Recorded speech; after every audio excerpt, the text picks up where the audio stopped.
stated as read, they are accepted as presented. On the consent agenda, Mr. Light, let's talk about our financial situation.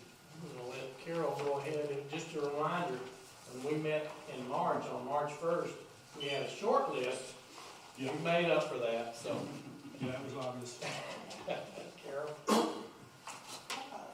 The consent agenda, the bills for your approval begin on page 8. It's just going to mention one of the first thing, we did 127 bus driver physicals. Action Testing did that for us.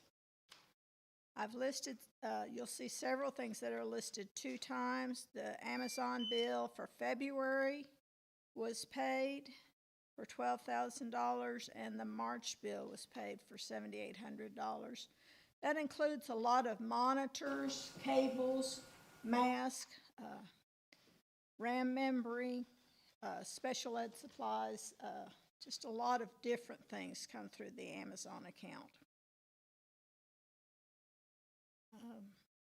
There is the gas bill, Atmos, for we paid in March was $21,000.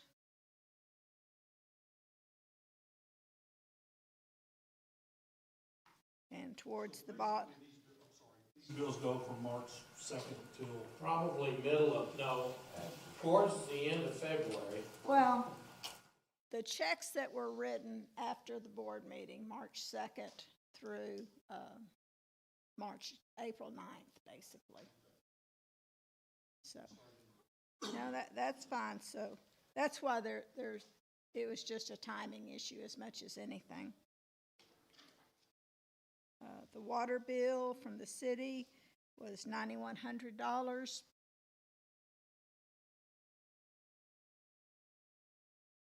You'll see on page 9, we wrote a check to Dale. That's some replacement desktop computers for us.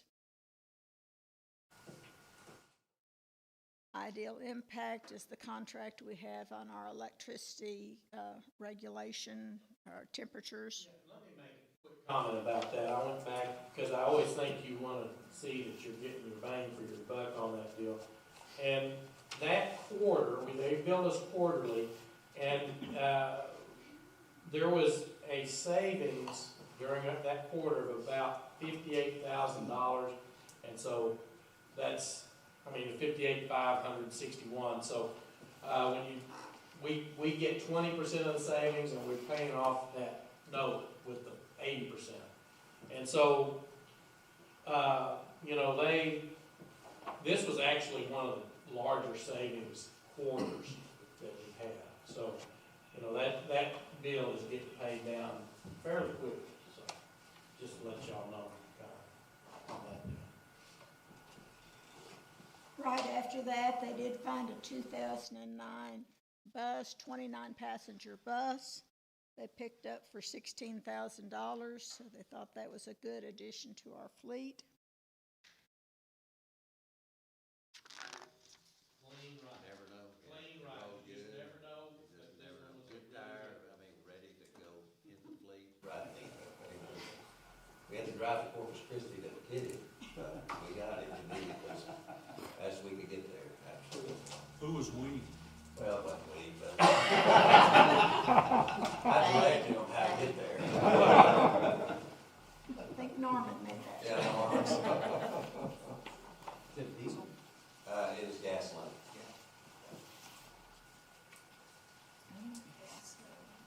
Just a lot of additional things listed.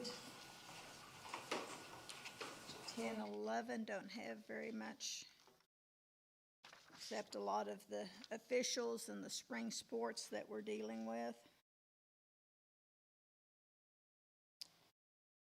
Page.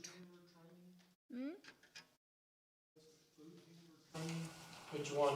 So, all of our, staff, that work in our cafeterias have to go through a food handling training, and so we've actually, Christy who's now directing our food services, become a trainer on that too.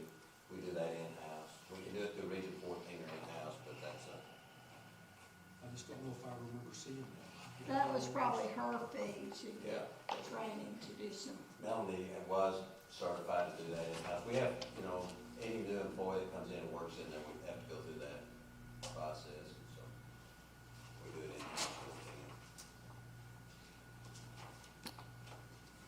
On page 12 is the Sam's Club.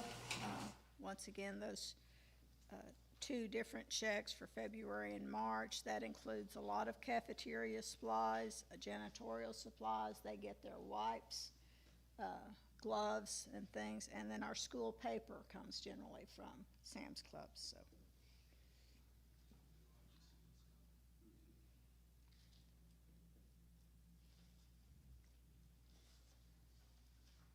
Page 13 has got West to Go fuels. The $7,000 is just a diesel charge, and then the $10,000 is diesel and gas, both being purchased at the same time. We're beginning to see You're saying that's going up. yeah, the prices on the fuel are mirroring what's happening at the pump for us. You go ahead, American Parks Company, $25,000. We ordered the equipment for our new campus there, so we'd get that in time to have it put in. I think, Charlie, they're coming tomorrow, is what they said, to deliver that. It's kind of a thing about buying in the off-season type deal.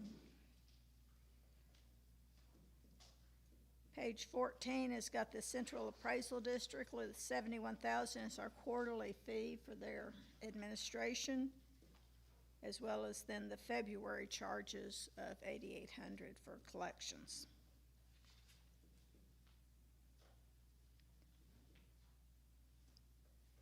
We did have Germ Blast come again, infection controls, $20,000. They did make another trip out. Usually right around Easter. We had to reschedule after Valentine's with our previous time when we came, and we had a lot of events occur around there. It was hard to get in there, so. Consider it campus. Yes, and all the athletic facilities, everything, dressing rooms, play Dog, equipment, you know, we opened up the equipment upstairs, high school, go through the shoulder pads, helmet, shoes, about anything we could get to, the turf in the doghouse. We take ATP readings on all that prior to see what, you know, how good we're cleaning prior, so our numbers were pretty good. You know, we're working really hard at it still. If that's important, that gives us any problem areas that we might be missing, and we address that with our custodial staff. We find an area that's high numbers. Page 15, the Labatt Food Service, that $86,000, that's a little bit high, but that's including like the last week of February, you know, plugged into that, because we didn't have those numbers at that time.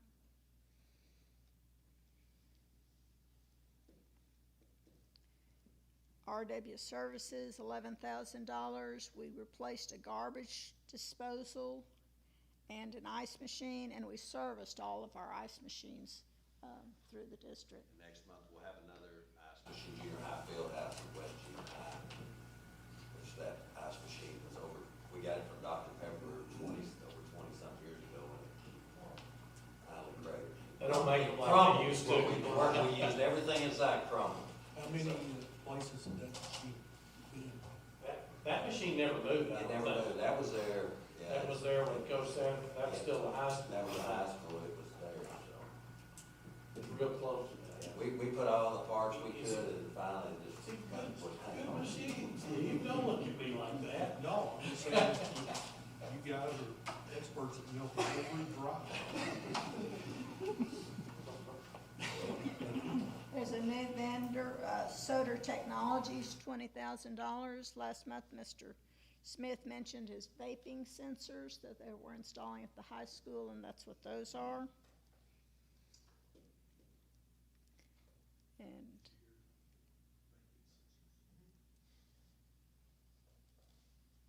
Those are Wi-Fi connected, I mean, they give it immediate alert. I think that means Mr. Vaughn's gonna have to go somewhere else to vape. I think that's what that means. No, I'm kidding. Sorry. much how it is every day.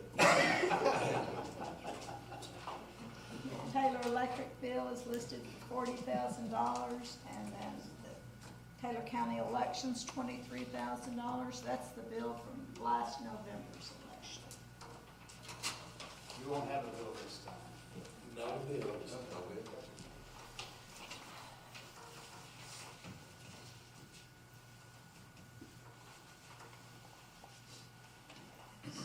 Page 16, there's some the train company, that $10,000.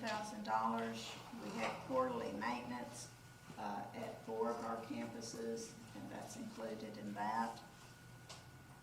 And then the West Texas Chill Water Specialist, that had to do with some of the problems we had with the chiller at the high school. But that's, so let me make a point, and she's gonna,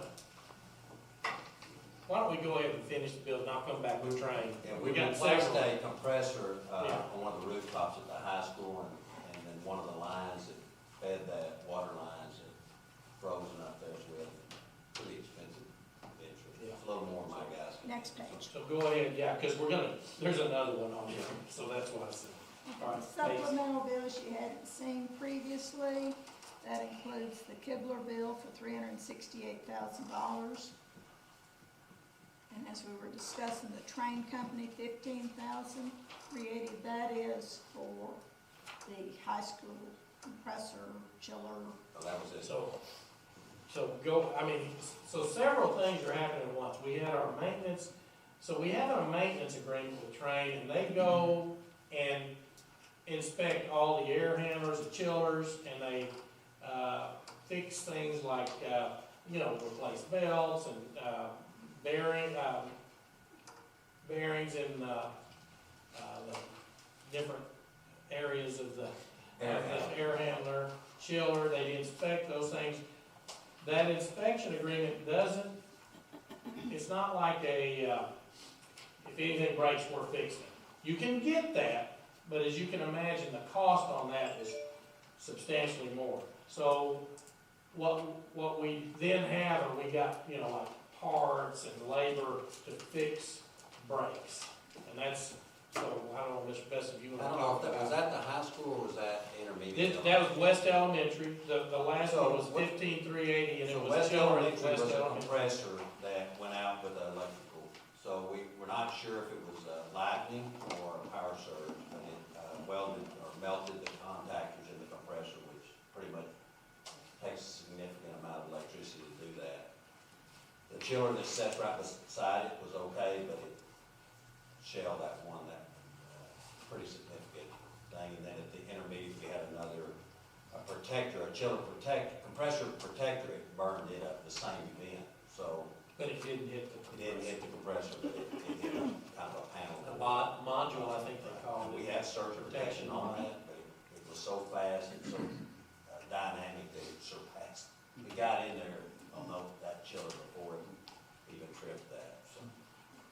The reason I say that, and we had a long conversation with the guy in charge, and I said, we got a lot of things happening here with Train, and then with the West Tex, chill water specialist, it's just not, it doesn't sit right when all these things are happening at once, and we're having to make these repairs, which we haven't even talked about the cost of the chill water coils and all the air handlers on West End High School, which, by the way, Mr. Smith has done a fantastic job of surviving at the high school. They've done a good job of getting some fans in places. Today was not a problem. Friday, when it's 90 degrees, it's a problem. So, anyway, with all that said, We're still searching for answers. yeah, And why this happens.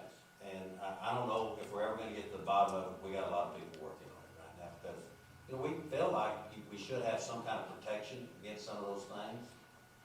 And so, we're not just looking for one source to explain that, so on all those issues. And Right. I don't know what good it's gonna do other than us, we don't want it to repeat itself. that's right. And if we can figure out how to prevent that, but, answers are hard to come by right now. Yeah, there's a lot of finger pointing that goes on when you get involved in these, and I will, I'll go back and say, when we entered into that week with the freeze, we knew that we're gonna see things at 0 degrees that we've never seen before. We didn't really know what all that was gonna look like, and we thought we kind of, cut some things off in the past, and we did, but, we didn't hit everything, obviously, and so, right now in front of the high school, what are those called? What are those bushes called? Hawthorne. The hawthorns. The hawthorns look horrible. We're gonna cut those back to nothing. It's just, what was it? A couple of those trees were still working. Yeah, we're still praying on those trees, so, anyway. So that's why I wanted to But you explain can a little imagine, bit of training. when you have equipment that takes such a high amount of voltage to start up, we try to synchronize where nothing starts at the same time, when we cycle everything, and then when your power goes off, it comes back on. When it comes right back on, they all start again. And so, that didn't help us, just that off and on, and, we're still trying to figure out what all occurred on that, because that's a pretty big burst of energy that comes through that. It takes a lot of voltage to wind up those air handlers and those compressors. And if it's low voltage, it burns them up too. If you don't get enough, or if you get too much, so, just kind of when it started thawing out, it still wasn't over for us. We're still trying to work on it. Well, that was the whole thing about That's when it started. those coils. I mean, because we still had some cool weather there. We didn't even know we had those coil issues until the weather got a little warm. And we had fire suppression lines at the West Junior High that were 3 foot underground that froze solid, and ground moved, and they came apart, so. It's the way it goes. Yeah. So anyway, we're working on this. I do want to ask about, you talk about the coils, where we are on that, what the financial Well, implications so- are going to be. So, cost-wise, it was 89, they quoted us $89,000 on that. We've already, so our deductible on single events per campus is $50,000. Again, if you bought that deductible down, you just increase your premium. So, we got the check for $39,000 already. I mean, that before we even got the coils in. And, Tim, we didn't get anything done today, right? They said it shipped Thursday, and I think that their plant is in South Carolina, I think is what it's, I offered to go get them, and then he said South Carolina. Every day, When he- multiple times a day. When he said South Carolina, I said, well, I don't know. Go up there to get them. Anyway. Well, just send the weed at Mr. President. Yeah, I got a weed crew. So, anyway, we are supposedly, that one set of coils is supposed to already be here. And I think I'm hoping they're gonna install tomorrow.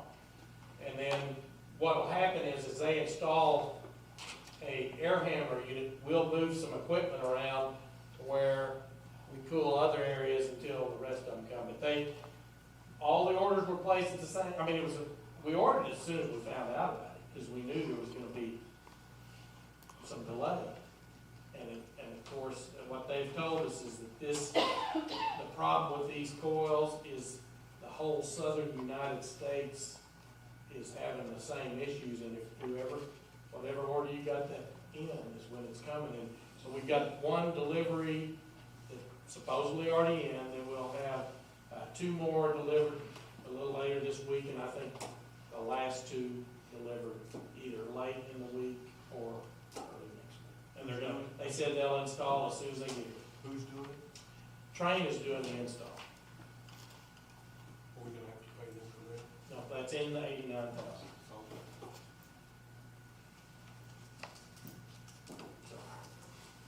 Okay? Sorry to divert. No, that's a big ticket item, so.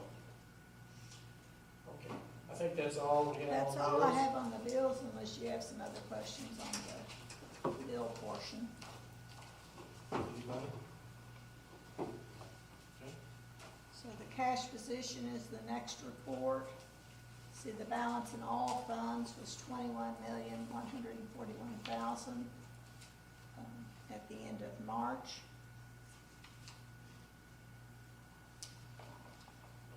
You can see our debt service fund has $1,038,000 in it, and that will cover our August bond payments. So we're gonna have a little bit of cushion when we get to the end of August in our debt service account.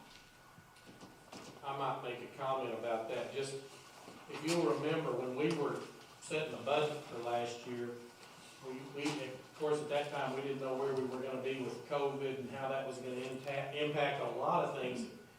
Taxes were one of them. And so, it just really hadn't seemed to impact our tax collections. So that's why, you know, we even at that time thought we could have shaved a little bit off of the INS tax rate, but we were afraid to. So now, with, you know, theoretically, if everything is good, we'll be able to look at that again and hopefully be able to shave a little off that INS tax rate. Page 20 has got the expense report as of the end of March. See, overall, we've spent 58% of our budget compared to a year ago, 56% of the budget.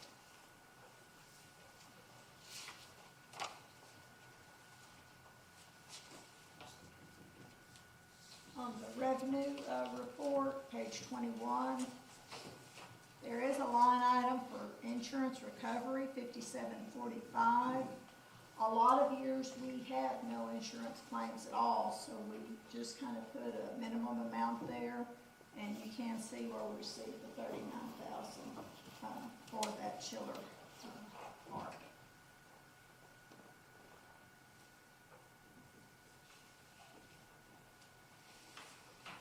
And the revenue overall is at 72% compared to 70% a year ago.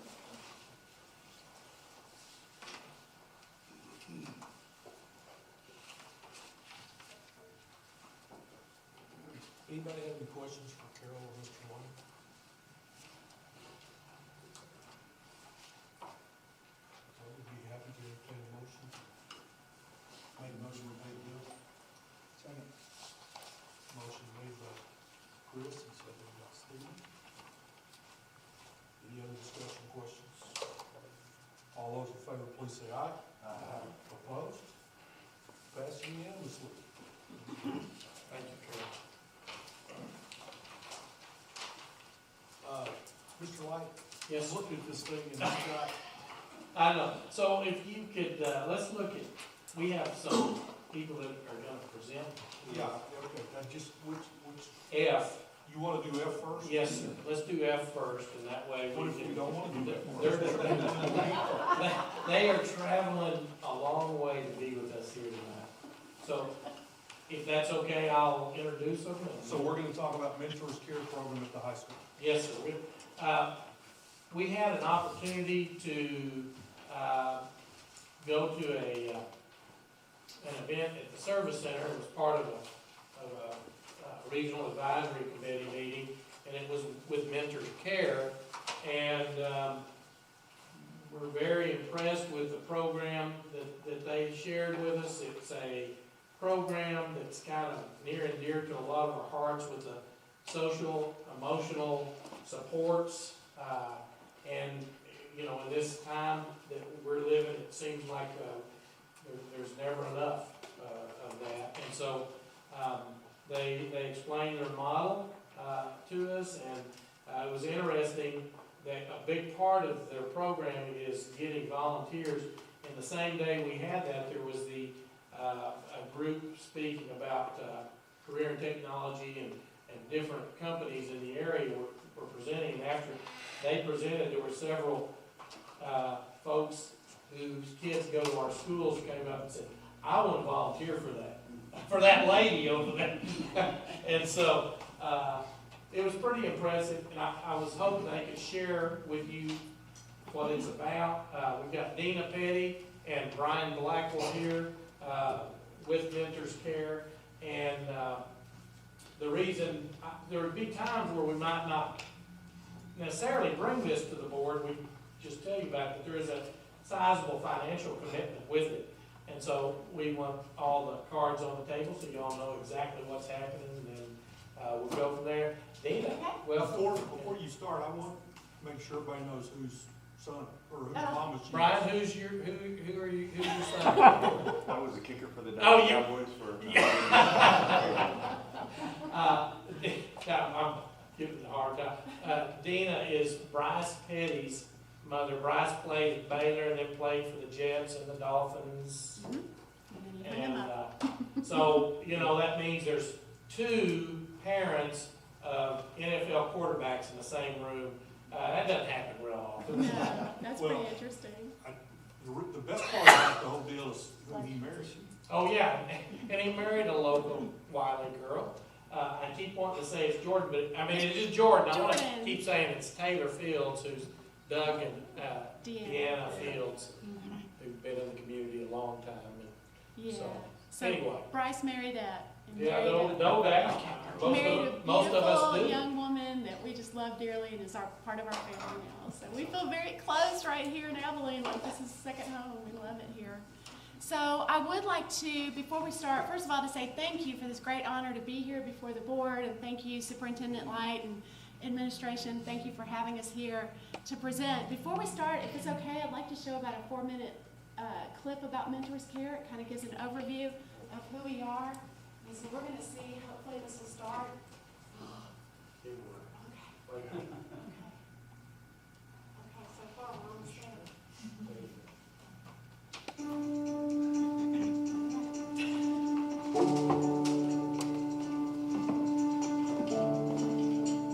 My mentor has gotten to think more about school. He inspired me to be a better person and be the best man I can be. The most rewarding is watching young men that I've talked to become more confident in what they are and who they are. The most rewarding is to be engaging in the lives of these young people and to help them to realize that the moment that they're living in is just a snapshot. I think just seeing from day one when you meet with them and they're kind of guarded and they don't really know who you are, and then just over time they get comfortable and they start trusting you, and then just their growth. This is the most useful I feel in a week. That might sound weird, but and I know it's only an hour, but feeling like you're making a difference just for that short period of time has meant a lot to me. So I'm super grateful that I have this opportunity. When you see the students who came in here very insecure, hating life, we're just motivating them, encouraging them, and then finally you see a spark. It's powerful. That's proof that the program works. It adds another layer, if you will, to a person that comes into the school and holds them accountable, offers support, advice, develops a relationship, motivates them to come. What always warms my heart is how a new mentor would come in and they get, a kiddo that's really going through a lot. And every time they meet with their kiddo and come in the office, just tears. It's been amazing to watch him grow from what he was a year ago when I met him last year as a junior. Just to watch him become such an amazing young man and believe in himself in ways that he didn't believe in himself. And then to watch him accomplish things and know that he accomplished it. That's been amazing. Miss Baggett had actually called me into her office one time and she kind of explained to me what it was. And I'm going to be honest, from the point that I was getting into it, the main reason I got into it at first was because I heard, 2 snacks a day, sweet. But once I actually got into it, I started benefiting from it. Whether I'm, hanging out with my friends or not, or whether I'm sitting down with my family to eat dinner, I'm thinking about, what can I do to get this amount of work done in this amount of time? What can I do to better myself? When you love someone and you know they love you unconditionally, you're going to soak up every moment that you can with them and watch them, observe them. So when you have a mentoring a student and that relationship is built of trust, like you really don't want anything, you really just want to be a friend, then they're going to learn, they're going to remember. Mentors Care, before we even started meeting with our students, gave us awesome resources, a great book to read so that we felt really, really equipped She is like, no, let's not look at what's wrong. Let's look at the good things and the positive. I just want her to always realize her value, and I want her to gravitate towards people who also recognize her value. But when they have that smile and all of a sudden that light bulb over their head clicks on, you're like, there you go. One of the most helpful things I've learned is to prioritize my grades so I can get better chances for the future. Just showing up each week is doing more for these kids than what you can even tell them. His baggage, she boosts my confidence and my morale.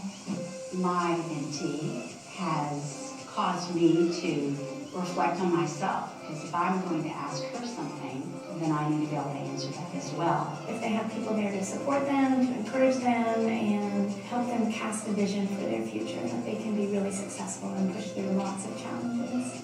And so when you see the positive stories, that is powerful. I mean, that's proof that the program works.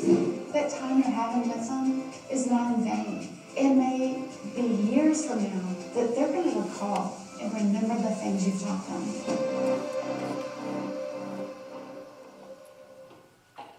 You can just push that down. Sure. Thank you. Well, so we just finished our 12th year, and we are now in 7 high schools in South Dallas area, around Midlothian, actually Region 10. So, Texas is in 20 regions. We're in Region 10 mainly. We're super excited about the opportunity to possibly come to this area of Region 14. It would be like a second home for us, and we would be very excited to come to Wylie.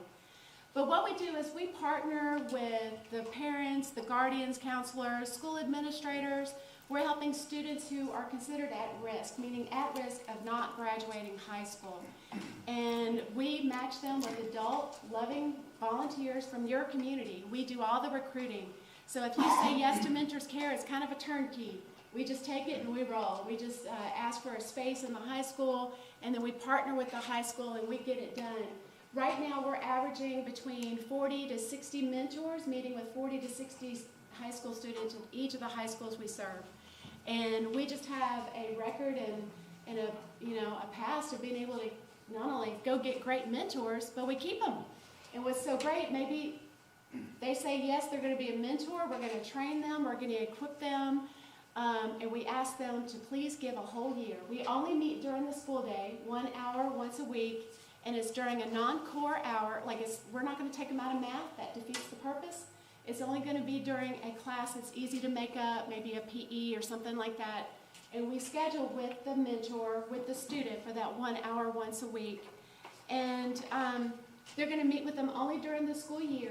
We train them never to go to their home. They don't come to your home. We put a lot of parameters around it, so we're going to safeguard the school district, the school, the administration, Mentors Care, the mentors, the students. And so that's why we can have so many mentors and students meeting. And when they meet, it is very organized, very structured. So we have a coordinator, a full-time coordinator that works for Mentors Care. We're responsible for that. So if you say yes, then we take it. We go hire that person. We go get them trained. They're ready to go. A lot of them are social workers, not always licensed social workers. Some of them are former youth pastors, former assistant principals. We've had people from all different walks of life, but they've been amazing, and they just do great with kids. It's a person that's very called to working with at-risk kids, and that's a very unique person. Like, they really love those kiddos, and they get it. It's somebody that's going to be very connected to your community here so that we can go recruit great mentors, but also find community assistance available to the kids. We believe that a lot of these kids, they need help to be able to get to school. Maybe they're going to need some shoes. Maybe they're going to need clothes. Maybe we find out they're hungry. We find out whatever their needs are. We do what we can to help get them what they need. These kids who are considered at risk, I would say about 85 to 90% of them have little to no support at home. And so for the other 10 to 15, they have good support. They're just making bad decisions. But if they are really having little to no support at home, they're going to need some things, and that's what we do. We get busy helping them. So the need is really great. They're disconnected, a lot of these students, from their parents, their teachers, their counselors, administrators at the school. These are the kids that are not engaged within the school. They're not buying into education. Those are the kids that we take. They're the ones that are sometimes suffering neglect, abuse at home, ostracized by their peers at school. They're hungry. We have a lot of homelessness. We have a lot of parents incarcerated. And the reason I do this is because that was my story. I was actually an at-risk kid. I had very abusive family at home, very unengaged with me at all. They never woke me up for school, never looked at a report card. I missed as many days as I could. And then I wound up homeless, which means I was very at risk of being, honestly, a statistic. And it's kind of amazing, but it's because of loving people that came into my life later on that started talking to me about that I do have value, that I do have a future, that I do have a hope, that I started understanding the importance of that one-on-one relationship. And then later on, married my amazing husband, and then we have this amazing life. We have our kids, and Bryce went on to be successful, and our daughter as well. And then I became the youth pastor later on, and I just realized how important, there's so many kids out there that were like me. And a lot of them run under the radar. Now, administrators will say, well, we're going to know all the kids who are truly at risk, that are just, they're angry, they're acting out, risky behaviors, and we're going to grab those. Those are probably going to be some of the first we're going to grab. But then there's some of those kids that run under the radar. They're just not living to their full potential of who they can truly be. And so when you find that mentor, and when you have that student that is working with them, the results have been tremendous. So now we're in our 12th year, we're in 7 high schools, and we've been able to prove over the last 12 years, we've graduated 98% of all of our students who were considered at one time at risk of not graduating. And we don't grab the ones that are doing pretty good, they just need a little bump. We grab the ones who are most at risk, and we work with them. We try to grab them when they're in 9th grade, and we want to stay with them the whole 4 years with the same mentor. If we get a student referred to us that's in 10th, 11th grade, or even 12th grade, it doesn't matter. We're going to work with them. We're going to work with them. Last year with COVID, when it hit, a lot of students, as you know, were MIA. They were not logging in, not doing their work. They were missing. Well, that year we were in 6 high schools.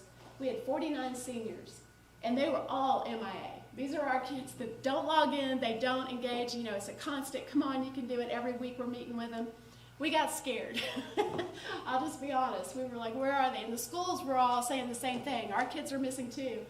But because we had that personal relationship with the students already, our mentors were able to text them. They were calling them, hey, I miss you. We did this little video thing that we sent out to all the kids where the mentor held up a sign that says, hey, I miss you. Log in, call me, text me, you know, that kind of thing. So we graduated all 49. 100%, and it's because of the personal relationship with these kids. And I don't care where we live, as long as families are struggling, as long as parents are not being parents, as long as teenagers are making bad decisions, you need mentoring.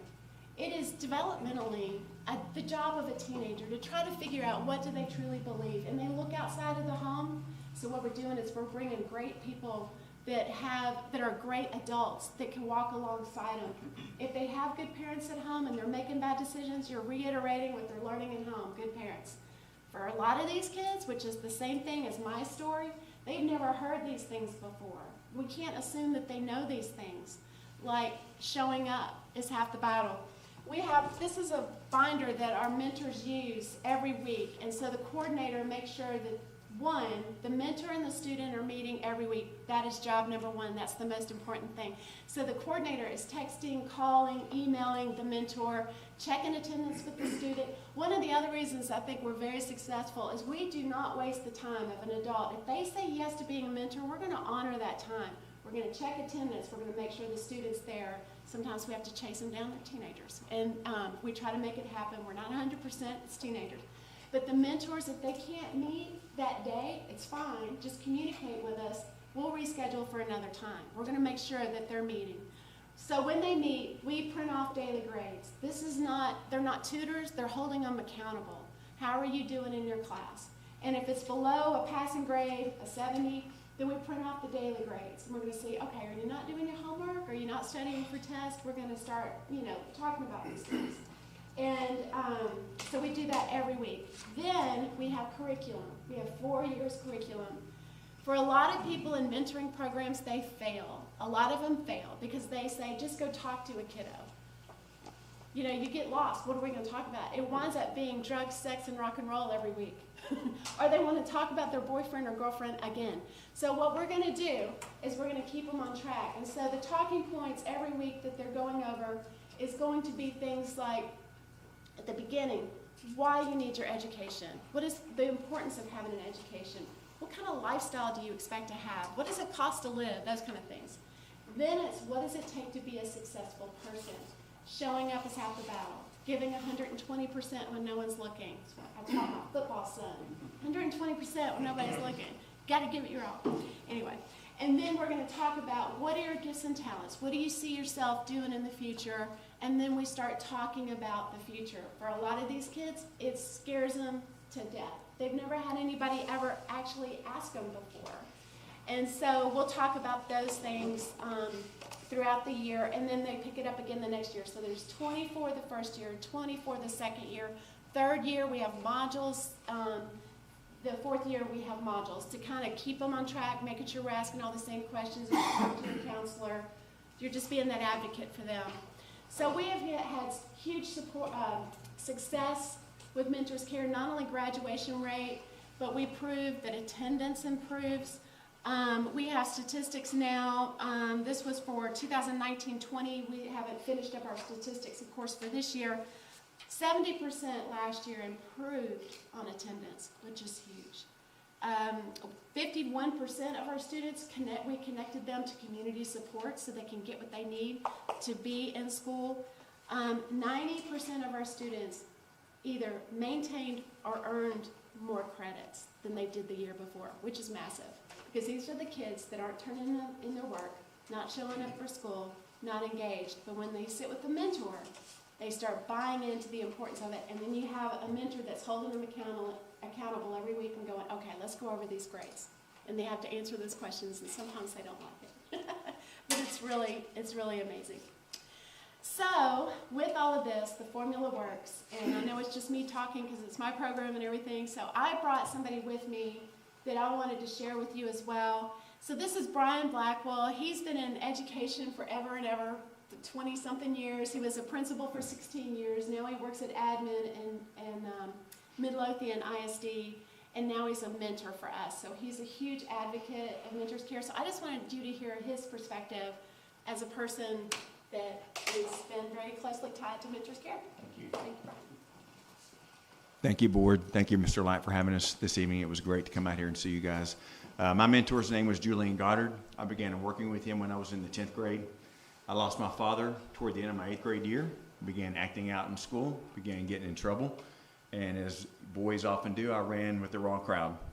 My mom was about at wit's end with me. She was struggling financially, and I was about this close to going from Dallas, Texas to my uncle's house in Thrall, Texas, a little 2A town near Austin, and that scared me.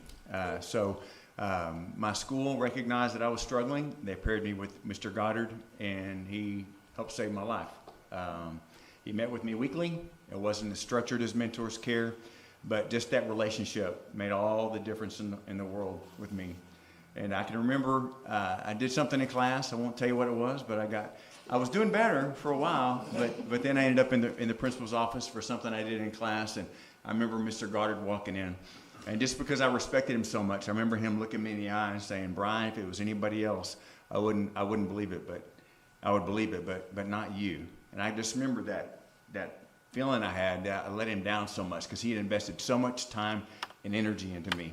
And so, long story short, I was able to go on to college and get a job in Midlothian as a teacher and coach, and I've been blessed to be there 26 of my 28 years in education, and that mentoring program helped save my life. When I became a principal, I began, we worked with another agency that focused on attendance, academics, and behavior, and it's a good program. But I challenged that manager to start a mentoring program at Walnut Grove Middle School, where I was principal for 16 years. And she was so focused on attendance, academics, and behavior, she was able to kind of put together somewhat of a mentoring program, but it was not as structured as Mentors Care. And even the result of that relationship with my students as a middle school principal, we saw attendance improve on our kids that we targeted. We had about 30 kids in the program. We saw grades go up, failure rates went down, discipline went down, And so I know that mentoring works because I've seen it as a principal and I've seen it in my own life. But, you know, one of the things that was discouraging to me was we had so many kids at my middle school that struggled, and you were worried that they weren't going to graduate when they got to Midlothian High School. And I had often heard about Mentors Care, and I'd heard wonderful things about it. And I'm going to tell you that Dina's given you some quantitative data. I'm going to give you some qualitative data, just a couple of stories of kids that I was worried sick about when they went to Midlothian High School. First boy is Jesse, and you can get on the Mentors Care website and you can see Jesse's story. Jesse was running with the wrong crowd in middle school. He was dabbling in drugs, gang activity. He went on to Midlothian High School and was paired with a mentor. That mentor built that relationship. He was able to graduate, go to diesel mechanic school, and today he's a diesel mechanic. The other story I'll tell you about just happened a couple of weeks ago. We had a local high school come to see Mentors Care, and our coordinator, Eve Marie Peach at Midlothian High School, brought students in to talk about the program to the administration from Waxahachie High School. And I saw a girl, but she was wearing a mask, and I recognized her, and the more she talked, I realized it was a girl named Haven. And Haven was a model middle school student. She was very involved. She was a good student. When she got to high school, like a lot of kids do, she got in with the wrong crowd. And she began to this descent down. And once she was paired with that mentor, she was able to pull up the plane, and she's going to graduate here in a few weeks from Midlothian High School. And her exact words to me when I talked to her was, "That mentor saved my life. That mentor is the reason I'm going to graduate." And so I believe in this program so much that I became a mentor this year. My guy and I meet every Tuesday at 9:20, and it was a little bit weird at first. I needed that kid fix because I work at administration now, so I was missing students. But it's impacted me just as much as it has him. And Dina didn't really talk about this, so you can see from the video that the mentors benefit almost as much as the kids do. And what this program does is it brings 50 to 60 adults into your school. They build relationships, and then they go out and they talk about the great things going on in your schools. And it really creates that link between community and students in the school. So I hope you guys will consider it. It's been wonderful in our community. So if you have any questions, we would be happy to answer those. Thank you. Well, let me just say, I mentioned when we were introduced to the program, they have made a couple of trips to Abilene. Mr. Hagler and I, were you in that meeting, Mr. Ball? Okay, Mr. Hagler and I heard the initial information, and then I went to the high school and met with Mr. Smith and I believe Miss Berry. And I can tell you, Dina started this program, so she's got that perspective of, hey, this is my baby, I love it. But when Brian speaks from the standpoint of an administrator and what it's done for kids, he's got real kids. Now you really struck a chord, and to be quite honest, Mr. Smith is, I would, correct me if I'm paraphrasing you, but this is something I want to try because I think this has a bigger chance to have an impact than other things that we've done, basically. Is that fair? Yeah. So, again, we think it's got an opportunity to impact kids in a way that right now we struggle reaching. So. I would like to say 100% with every school that we sign with, we've been doing this now for 12 years, we've not had one board member ever since vote a no to re-sign us every year. Because not only statistics to prove, the stories, the people love it that are mentoring. We have a lot of board members that mentor for us. They love it. It becomes their thing. And Maypearl High School at their board meeting, every year I like to come and present our statistics for your high school and how things are going with your students. And the board president said, I want this on public record, that after 4 years of being here, this program has hands down changed our community. And that was just big. It's pretty phenomenal what happens. And it's the one-on-one mentoring. It's the mentor and the student. That's where it happens. And then you have the support of the coordinator, that it's not just throw you out there and just go mentor. It's very, very organized, so. I have a quick question. I'm Yes. assuming by what you said that this is, do they have to qualify at risk for the school district? Or, because we all know sometimes in education, they're not always classified as at risk, but they're very at risk. So do they have to be tagged as at risk? Or is it a nomination process? Like, how does that? So they are referred to us by the school, and they have to have a referral. It has to be the counselor, the teacher, administrator. And once we get that referral, then we interview the student to see if they're truly at risk. And one of the things that we've added this year is that you have the at-risk state indicators. We don't have privy to that because of HIPAA laws, so we don't know, unless in the interview they tell us. But now what we've done internally is we've added the social and emotional at-risk indicators. It's going to be the kids who are depressed, cutters, all those, there's 20 of them. And so we, through the interview process and the coordinator knowing them and talking with the mentor, we find out how many of those indicators they have. And what we're going to be able to do for you as a district is we'll be able to prove by the time they started in the program to when they leave, they are going to take all those boxes off, hopefully all of them. That's our goal, is to take all of them off and graduate. That they know that they have the coping skills, they have the hope and belief in themselves, they know how to deal with life better. That's our hope. And then also, which I don't think we talked about, but for them to be part of the program, the parent has to sign off on that as well.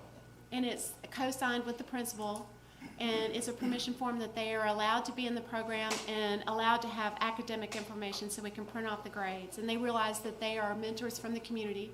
The mentors that we go recruit, there's an application process. We use the school background check, and we have references. Then we have an extensive training in the beginning, and then we also have a training in the winter, because by the winter, the mentors can sometimes be tired. They're kind of beat up. They're not listening, or, I'm not getting anywhere they are, but they just need a lot of encouragement.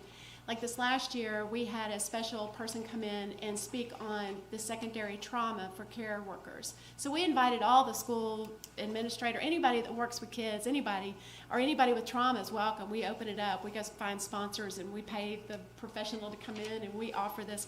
It's a class, it's like a seminar.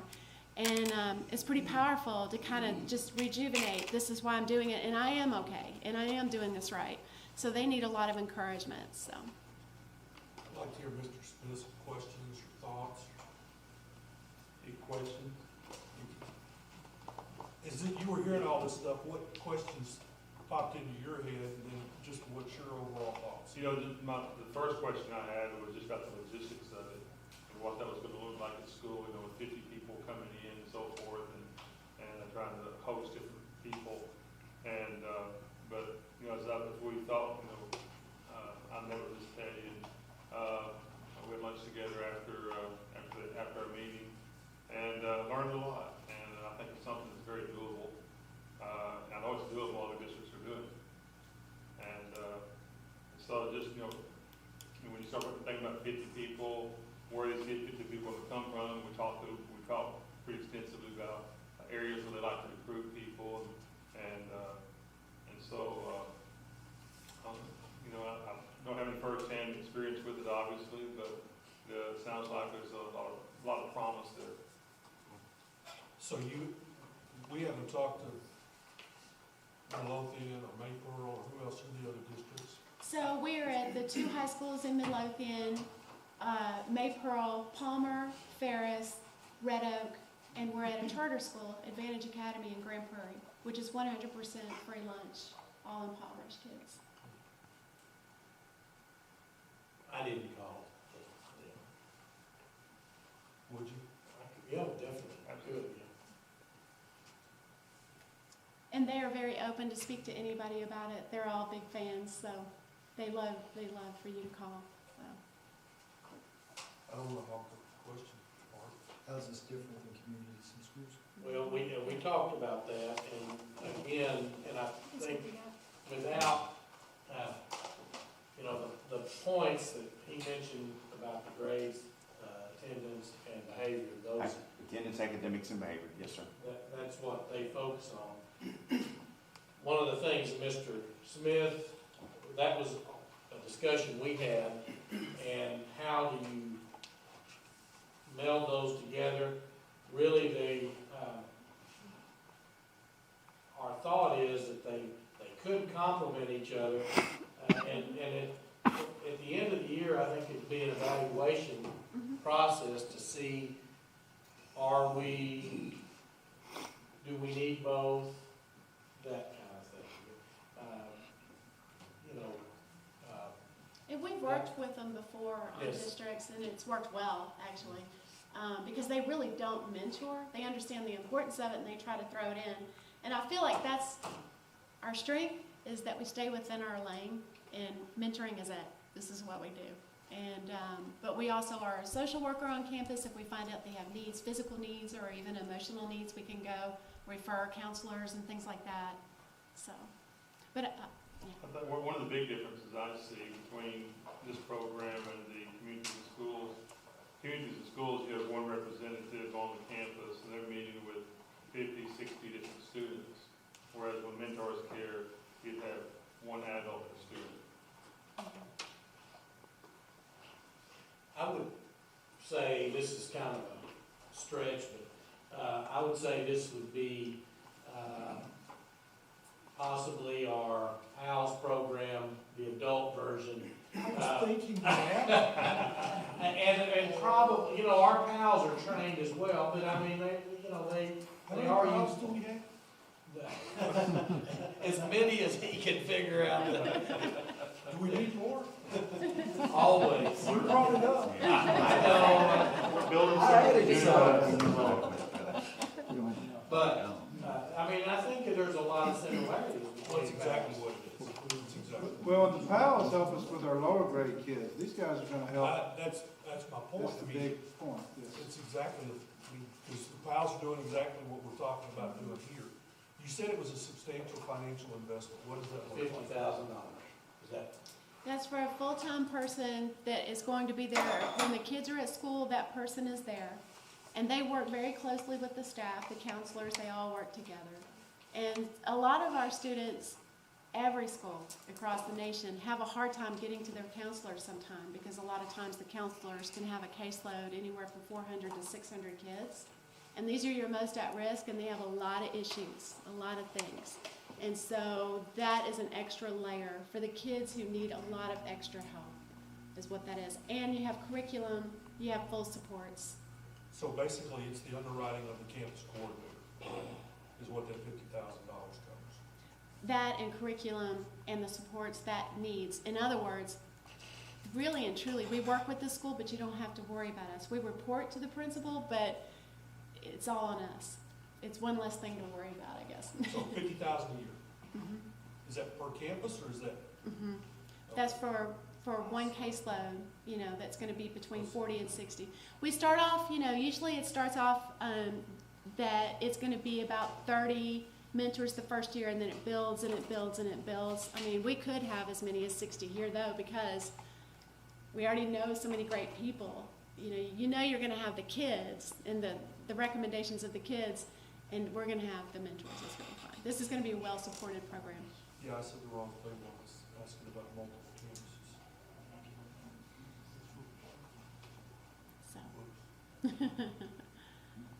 Any other questions? Will this replace anything we've got? Is there anything in place that will? So we aren't talking about doing away with anything right now.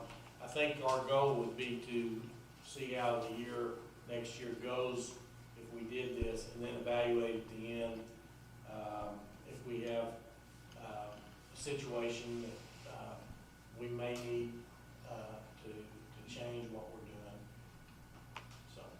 And we want y'all happy with us. I mean, we want everybody happy. We want full support, and if it's not working, it's not working. So the contract we have, the way it's written, I think all we need is 2 months, 3 months, or a month, or I can't remember what it is now. We've never had to look at it. But if y'all want to walk away from it, we walk away. We're not We want you happy. We want you supported and everybody feeling good about what they're doing, so. But to answer the question, we aren't talking about doing away with anything, right? Yeah.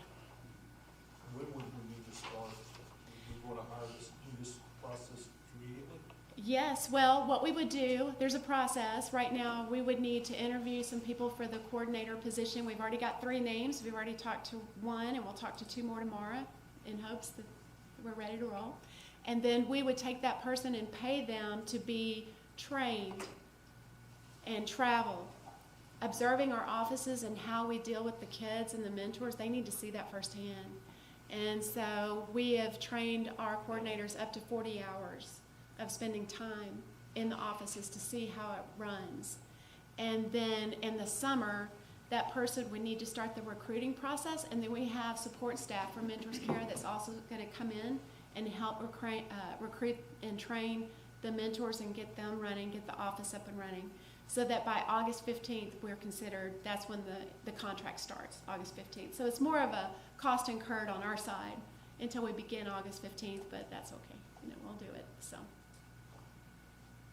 Just thinking, how many students are y'all thinking that we've got identified possibly? Well, I mean, I know that we do have communities and schools that are active with, About a couple, 50, 60 kids. I was gonna say between 60 and 80, but he's probably right. So, What's our dropout rate look like? we've got a good dropout rate, but that's not to say, I mean, what I will say is that we have seen some kinks in the armor because of COVID-19, that some kids have kind of surfaced that we maybe didn't have on our radar. And I did forget to mention, this year we did implement virtual mentoring because of COVID. And we implemented 365 teams, and that's HIPAA compliant. And we have our coordinator that schedules those meetings. They get on with them. They set up the links. They make them set up the backdrop for privacy, and then they record it. And then in an hour, it's timed. It's cut off in an hour. And then it's housed. We keep it forever. So if there's ever any kind of accusations at all, we can always find that. We'll have that. But the virtual mentoring, don't love it. I mean, but it was how we were able to continue mentoring. And the mentors, everything they do is in visible areas. They're not going behind closed doors or anything like that. So Eyes on them at all times, but semi-private where they can have conversations. Yeah. I also want to add this, is that COVID, through this last year, we have kids that dug some big holes for themselves. It's going to take a lot of work with a lot of people helping them out. And so if we're going to start something, this would be the perfect time to do it, because we have our plates are full. We're trying to get these kids back on track where they need to be. Well, and really, some of the ones he's talking about are seniors, so they're really burning the candle at both ends and trying to. Yeah, we're really working hard on the seniors first, because they're the first priority. Yeah. But it's all the way down, freshmen all the way up. And there is a trauma that is involved with COVID. We've seen a lot more depression, suicide attempts, and what is wonderful is that if they have that relationship, the outcry can be to the mentor, but the mentor is simply a friend. Then the mentor brings that information to our coordinator. Our coordinator knows what to do with that, with reporting. And of course, we get with the counselors. We work with the school very closely. The counselors and our coordinators work very close in tandem with one another for the kids. What are you asking us here for, Mr. White? Approval to move forward. Y'all, Move forward in what way? it's that $50,000 commitment. Do you want to talk to a couple of schools first?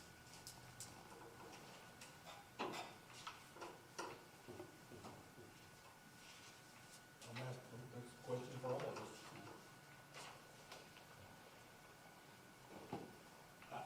I will say this, I mean, I do not have any problem, we can definitely call people. I don't necessarily know, I mean, You you heard see this a in lot. Region 14. Right. Well, obviously, they wouldn't let her present if they didn't have some willingness to endorse. Well, and, you know, everybody's in a different situation. I think, correct me if I'm wrong, this is an attempt to enlarge the program moving towards West Texas. We have a lot of support to make that happen, yes. Right. And so this was an inroad to Region 14. So we'd be the first out there? Yes, but I am talking also with Jim Ned and Merkel. Don't do that.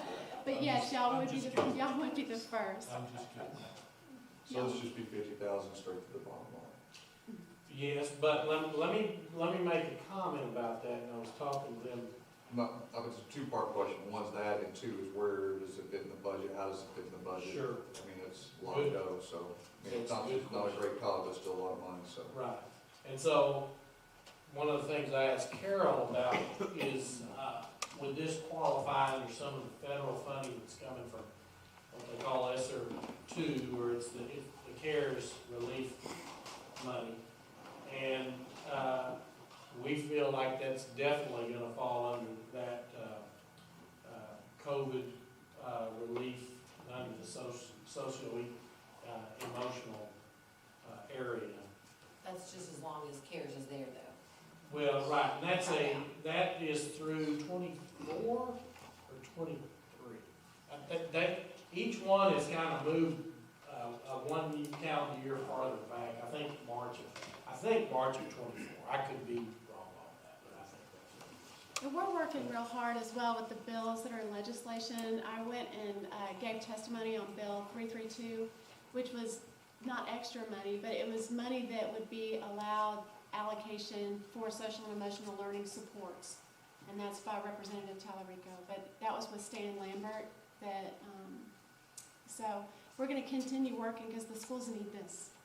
And so we're working with government on that. Let me also say, we have made a substantial investment in this whole area with our expanding the number of LSSPs, you know, we actually have more counselors than we've ever had. Anything else, Shawnee, on that front? Mental health first aid. Oh yeah, we've trained our staff. This is all falls under Title IV, even mental, and that's part of Senate Bill 11. So there, I might say that that's a big commitment. There's no doubt about it. I'm not sure we don't end up spending more money in that area anyway. That was going to be my third question is that. Yeah, and so I like, okay, year one goes by, what's year two look like? I mean, is there something that's transpiring there where we're moving away from something else, or this comes into play? Right. And I hate to put myself out there making projections on that because as they said, they work well with other groups. So, I think this, in a sense, is kind of an investment in an area that is showing itself, more than ever. You know, as I said, we've been talking about how things have changed.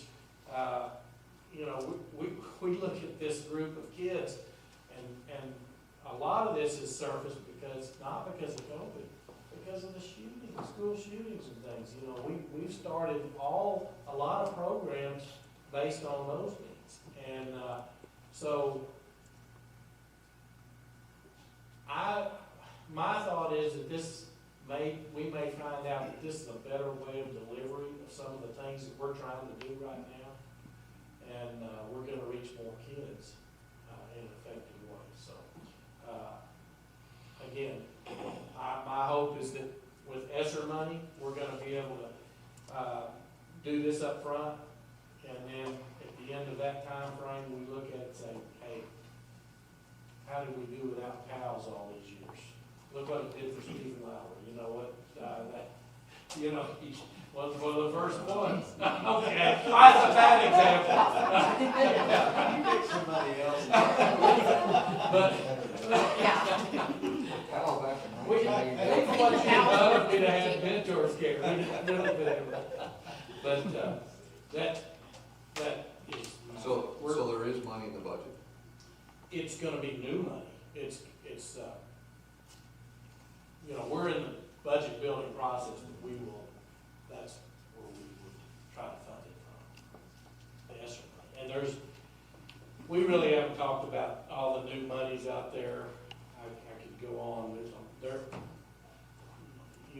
been a lot of money that has been poured into education the last legislative session, but this new money is coming from the feds, and it's almost more, it's unbelievable how much more money they're pouring. Now with ESSER 2, there are strings attached to what programs you can do, and I think this would fall in one of those. I'm not meaning to sound cold about it, but at the end of the day, you've got to be able to fund it. No doubt. I think it's, sound like it'd be great, but at the end of the day, it's still got to be able to fund it, and so I don't mean to sound cold about it, but, there are more bodies that we love on the other side of it, and want to see them succeed and go on to great things. That's right. Well, and that is the bottom line. If you can't afford it, you can't afford it. I mean, one of the things that I kind of hinted at in a little bit of conversation, that I really believe if these businesses that saw it at Region 14 are as interested in it as they implied, if you get 60 volunteers and you can get $1,000 sponsorship, you pay for it from those businesses. I mean, I don't know that would happen, but that did pop into my mind, and I think they'd love to see their logo somehow attached to them. We support Wylie Mentors Care, especially if they've been mentors. Well, the bottom line is these kids need support, and we're gonna provide a resource one way or another, trying to help them. And if we use existing resources, then it's gonna demand something from our current staff that's just going to exacerbate or increase their load.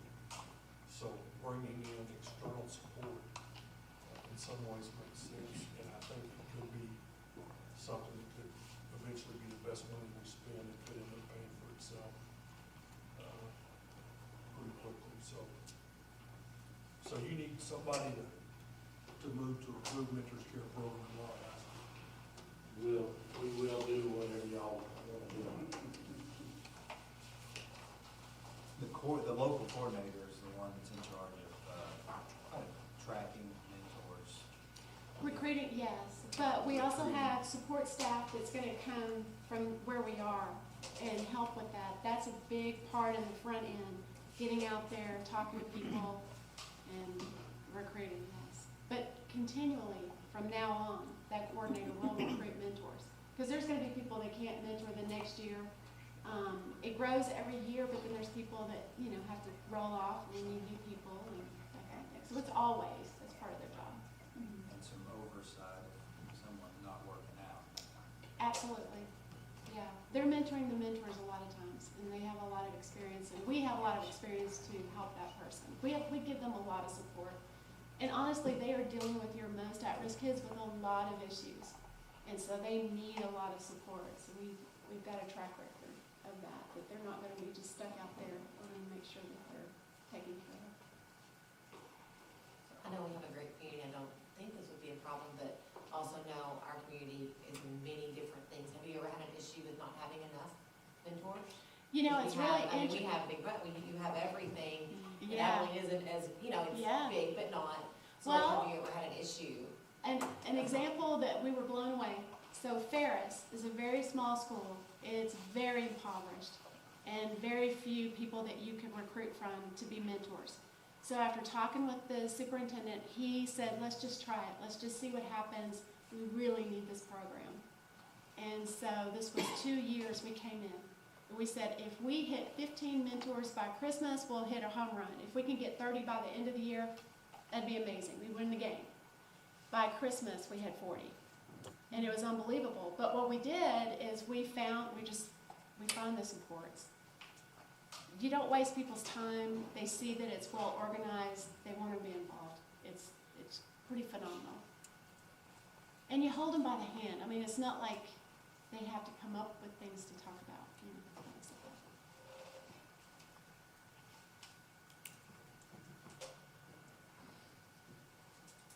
What y'all want to do?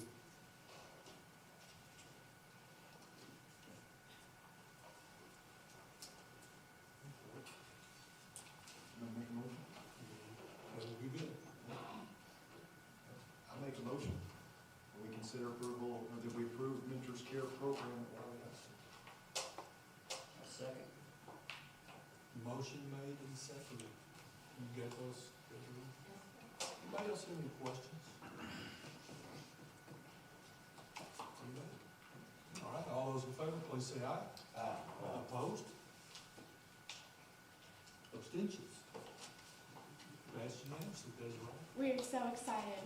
And honestly, if you are not happy, let us know. We want to be we want you guys happy and thrilled with this program. We're excited about serving your community and looking forward to this. A lot of kids are going to need this program. It's going to be great. So. And we've got buy-in from the administration, so we're vested. We're going to try to do everything we can to make sure it's going to be good. You're successful.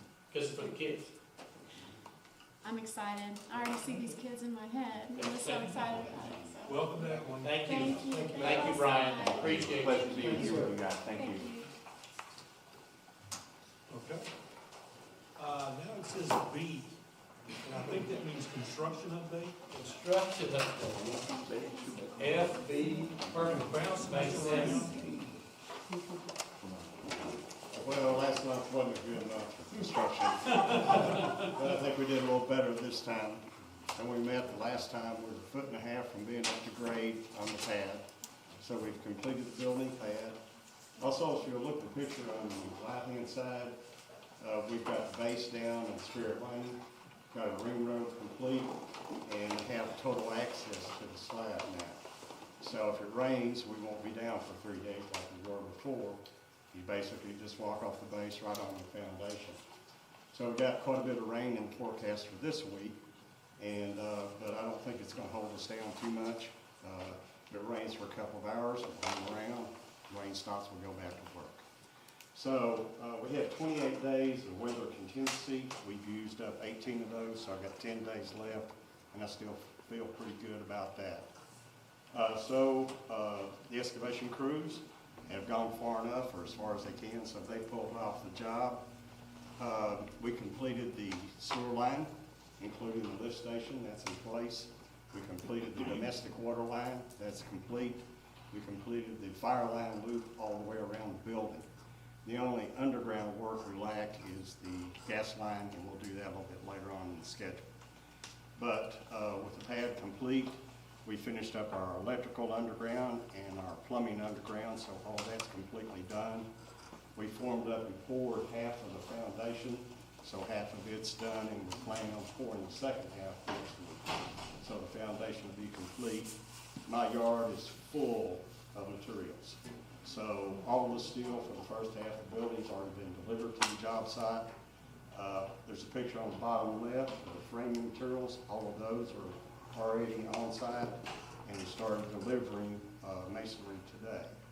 So erection crews started this morning. They started with the high steel in the gym.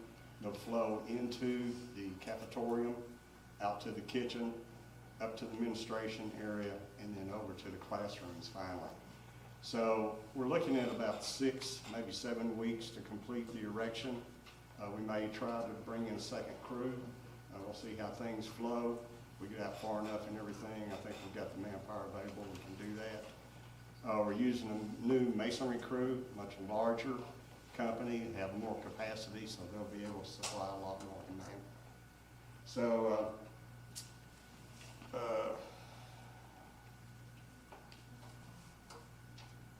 so in about 2 weeks, we should be able to start the masonry. We're going to start on seeing new walls at the gymnasium, and then once they complete that, they'll flow onto the brick veneer on the outside of the building. In about 2 weeks, we'll start our framing crews. They'll start framing up the exterior framing and just basically trail right along, right behind the erection crews. And the same with bricklayers. So right now we're running about 30 men, and I expect to work up to about 50 by next month. So oh, and we have the electrical underground's complete. We have transformer set. We have full power down to the slab too. So I think we're doing pretty good. Any questions? I'll also say that the water line, they have commenced, they have given them the authority to go. They should be delivering materials. We've got two stages, two staging areas. One's over off of Hardison on our property over there. The other is going to be by East Junior High, so that's the two ends of the line, so they'll be able to work off of those two staging areas to work on that.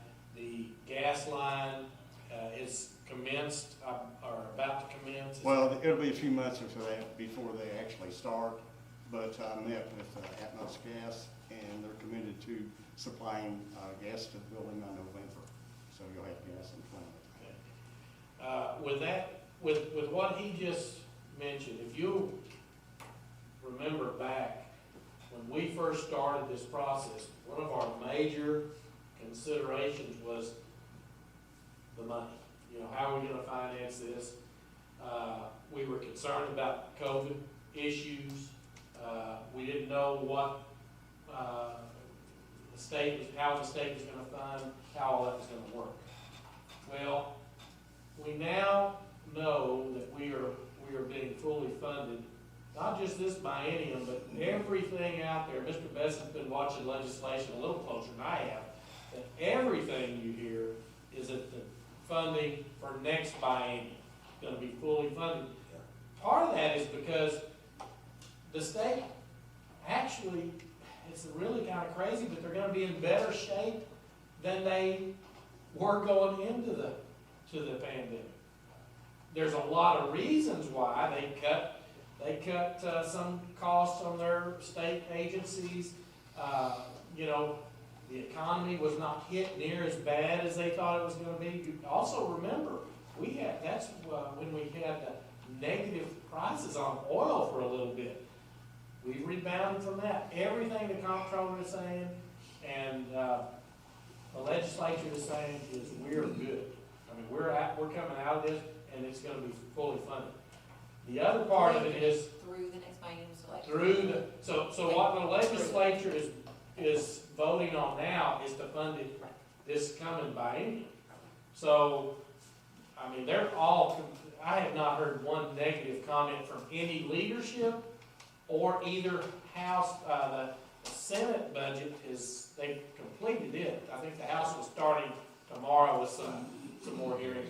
But everything, there is not a whisper that they're not going to fully fund. Anything? Yeah. So not only that, but then you throw in all these dollars that the feds are throwing in, and that's just, I mean, it's created a layer there that is, I won't say it's bulletproof on it, but it's pretty close. I mean, it just sounds like they're going to fully fund everything. And we already know they're fully funded this year. So just from a perspective of trying to put Charlie in the best position he can to meet our deadlines, you know, we had talked about, let's wait until the summer to go fully through the budget process, and we can still wait. However, if we know we're going to be fully funded, right now, one of the things that concerns us a little bit is, if y'all remember when Pat Malone came out, they were talking about our GMP for the phase 1, which is the shell, and phase 2, which is the finish out. He had to crawfish a little bit on the phase 2 because we were so far out from getting prices. And there have been some increases in lumber cost and steel cost. Now, we've got most of the steel purchased. Yes, sir. Most of that's on site already. Yeah, I mean, we aren't going to see any cost incurred there. but the lumber and maybe the drywall. Concrete's a tough one too. And so, but a lot of that is in phase one. That's correct. So we're looking at phase two being the finish out, and if we know we're gonna be funded, that was our major concern for waiting to do phase two. I would like to turn Pat loose to get out new pricing on phase two, and hopefully, I mean, he's bid it once, so all the contractors or subcontractors know what the project's like, and I don't think it will take a lot of time. I did talk to Pat today. Charlie and I was out there this morning and talked to Charlie, but I called Pat afterwards, and he said because of those issues, he thinks he will be able to bring back a GMP for the finish out fairly quickly if we want. We can try to bring that to you in May, and if you're, you know, again, we'll try to update all the financing, but again, I think we're gonna be fully financed. So, what I'd like to do is to accelerate the approval of the finish out of phase two. And when I was talking to Charlie, some of the things that happen, if we wait, the longer we wait, the more, the closer he's got to order the materials, and there's a lead time, even if we approved it in August, to go forward in September, there's a lead time that will. Not only that, but the subcontractors won't be released until the GMP's released. They have to issue the subcontracts, they have to get their submittals in, they have to go through the architects and engineers for approval. So by releasing early, you can go ahead and get all of that paperwork done, basically, and your materials will be there when you need them. Now they did say they could make it if we waited, because that was the original agreement, but that's just, I mean, there's no room for error, and I'd like to give them a little room for error, a little wiggle room. And if we got it earlier, it's better to get it earlier than late. I mean, it just is. So you'll have everything ready to go next board meeting? From what I got, we would have a GMP to offer you if y'all would consider that. We can bring it, we can consider it, we can also take it. That's true. And I, by the way, I mentioned that to Pat. I said, you know, because of some of the inflation, I mean, so here's some of the dynamics of that. If, you know, we had whittled our pencil pretty sharply to get to where we were, and if it inflates too much, you know, I don't know exactly what we would do. We would consider, you know, maybe not finishing out all the rooms, finishing out just maybe what we did that first year, and working in that direction. And how long is it valid, 90 days? How long is it? He didn't actually say how long it was valid for. It's usually about 60 days. I didn't push him on that, but just keep us informed in board letters, and if you're ready in May. and then again, if y'all you look at it in May and you say, I need more information, I think they understand that. Charlie was just saying if I could get it by June, that would be big, but I then asked the question, what if we know we've got the funding? Why would we go ahead? Because that was the restraint at that point was the money. Carol, does this make you nervous? Actually, we ran some numbers the other day, and actually I'm pretty good with it. Okay. I don't see you over there busy. I'm watching it, the money person. Yeah, I wish you wouldn't ask her, because I don't know what she's gonna say. That's why I did. I ran some numbers the other day, I think it'll be all right. All right. I trust her. I understand. That's why she's here. Anybody else have anything else? On construction, let me throw in I'm sorry, I'm taking way too much. Thank you, Charlie, that's all I got. Thank you. One of the things that I had mentioned to y'all, about preparing for the future.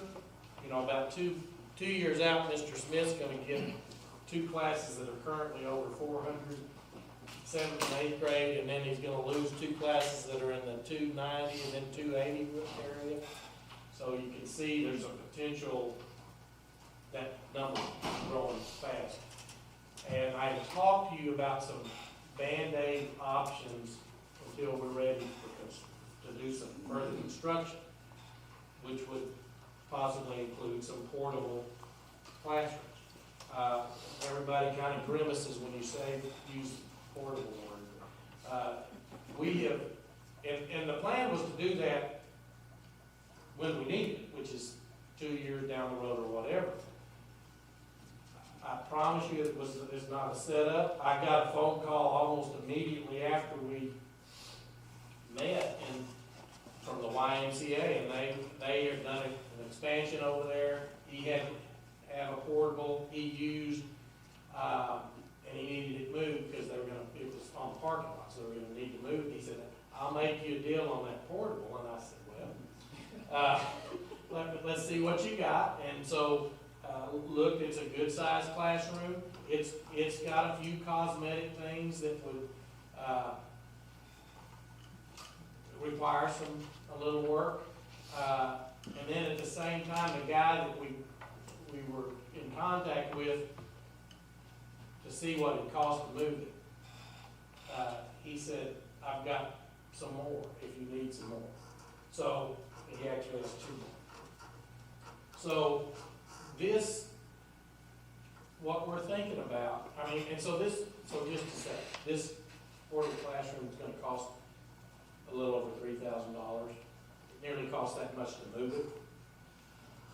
And then so with some cosmetics, which, no, it's not plumbed or anything like that. And it does have AC in it. You know, I think we can easily get in about 10, tops 12. When I was figuring cost per square foot, it's about $16 a square foot. If we buy new, I got some prices from a long-time portable classroom firm, and new, they were for a 32 by 24, which is what this one is. It's a 1 classroom. It's not a multiple. It's about $66 a square foot. And now, if you'll remember, I talked about a quad at one time. Obviously, as you do more of that, your cost per square foot gets a little less. They have a double one, 64 by 24, which brought it down to $51 a square foot.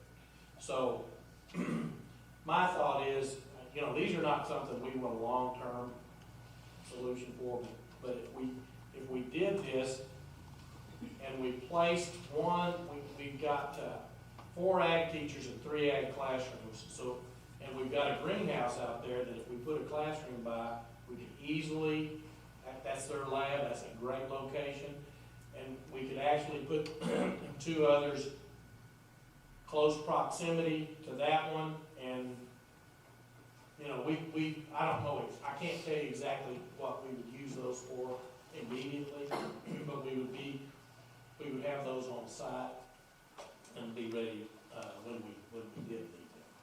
So I think that's saving money that we're spending in the future in a really good price. And I think Mr. Smith's been begging for a little extra storage that we might use one of those for. But this classroom situation, we've been out there and looked at it, and I think it's a good solution. It frees up a classroom for him in the main building, and those kids are having to walk all the way to that greenhouse anyway, so they're walking right by where we put this classroom. So I think the total cost, I think the other two he's got are going to be about 10. Now that's those 2 for 10 are coming in. That's set up. That 1 for 3 I'm having to arrange for the movement and set up. So and that's the other $3,000.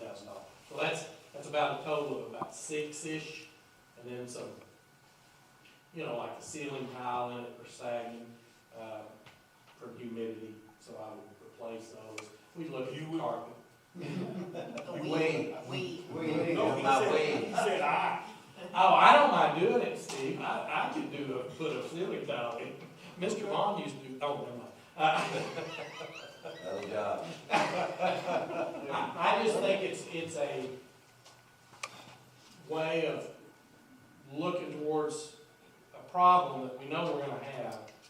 And I say problem, it's an opportunity, and then it buys us a little bit of time as we get out there. And plus, in this scenario, I actually feel really good about the location where we're putting it, and it's good for those kids to be right next to you.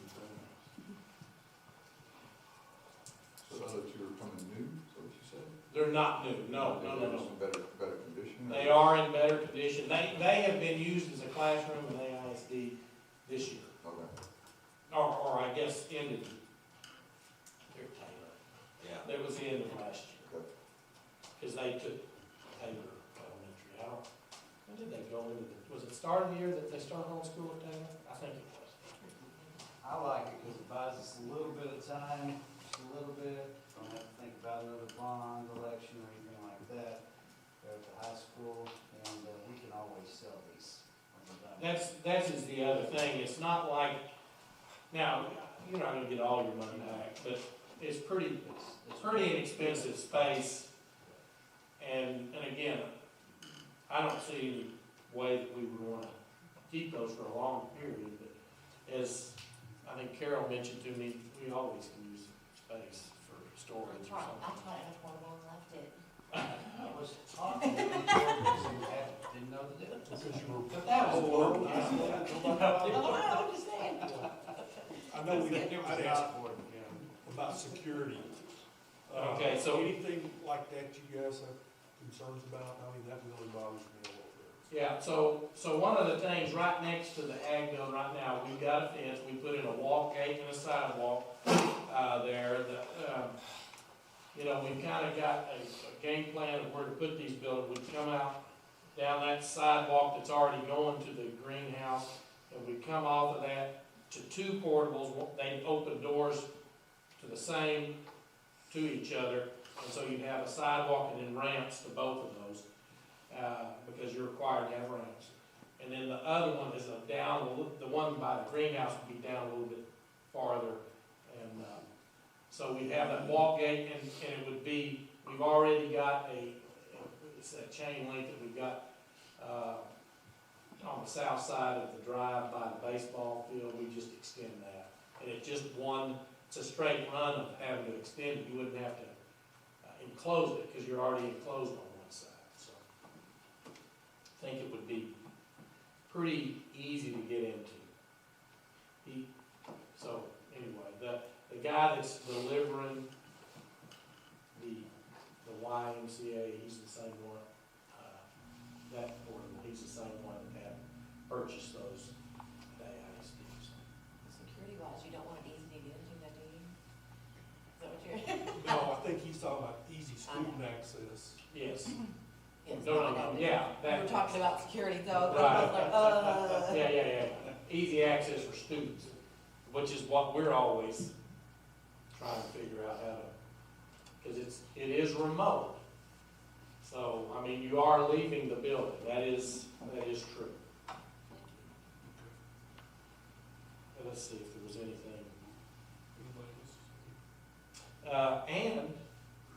Okay, no, this is not this time. Never mind. For our next construction discussion. All right. Consider approval for instructional materials. Mr. Hackman, you got any time for us? How much am I allotted, Mr. Be thorough. School districts are required to certify annually to the State Board of Education and the Commissioner of Education that students have access to instructional materials that cover all of the Texas Essential Knowledge and Skills, our TEKS, our standards. The certification must be approved by our board. What we provided for you in your packet on page 23 and 24 is the 2021-2022 allotment TEKS certification form. Also attached to that, you will see the appendix for options that are approved by TEA. So if you look on page 23, it says, which products do you plan to use for Tier 1 instruction to cover 100% of standards in school year 2021 and 22? And what you see there is we've divided this up into 4 categories, or actually the 4 core subjects. It starts off with math, as your language, arts, and reading, your science, and your social studies. The one thing that you're going to find consistent under all the products that we look at is Teach Resource System. We adopted that 3 years ago. I think if you polled our principals, they would tell you that's a great curriculum. It's endorsed, approved by TEA, adopted by TEA. So that's our go-to, that's our curriculum. And then you'll see the list of all the textbooks that we've adopted over the last 8+ years. Those are adopted textbooks that are just basically resources that we align and help teach our curriculum with. All those textbooks, they include the big publishers, HMH, Pearson, which has now been renamed Savas, McGraw-Hill, amongst others. So that's basically what we use for curriculum in Wylie ISD. If you look on page 24, it asks the question, what is your district's approach to covering 100% of the standards? Please respond with one of the options listed. And at Wylie ISD, we use option number 2, adopt Teach Resource System, TRS, and align purchase materials to Teach Resource System scope and sequence. We do that across all 4 core. And then it also asks, what implementation approach does your district take with the instructional materials listed above? Please respond with one of the options listed below. We use option number 1. All school leaders, the principals that are in attendance today, are required to implement the district's approach, which means we use Teach Resource System as our curriculum, and we purchase materials, textbooks, out of our allotment to align with them. One thing I do need to mention that what you will not see on here is Proclamation 21. The adoption that we're going through this year is for pre-K English Language Arts. The reason you don't see on here is pre-K does not have TEKS. They have guidelines. And I've been working with Mrs. Salmon, who has all the pre-K. We put all of her pre-K teachers on the committee. They all had a voice. We've met 3 times with the textbook committee. We started back in January 4th. We came with a unanimous decision to go with Savas. The state of Texas has done something new the last couple of years. They put together what's called a Texas Resource Review. Other committees I've been a part of, when we adopt a book, we have to put a rubric together. We work through all that. Now the state's providing that for us.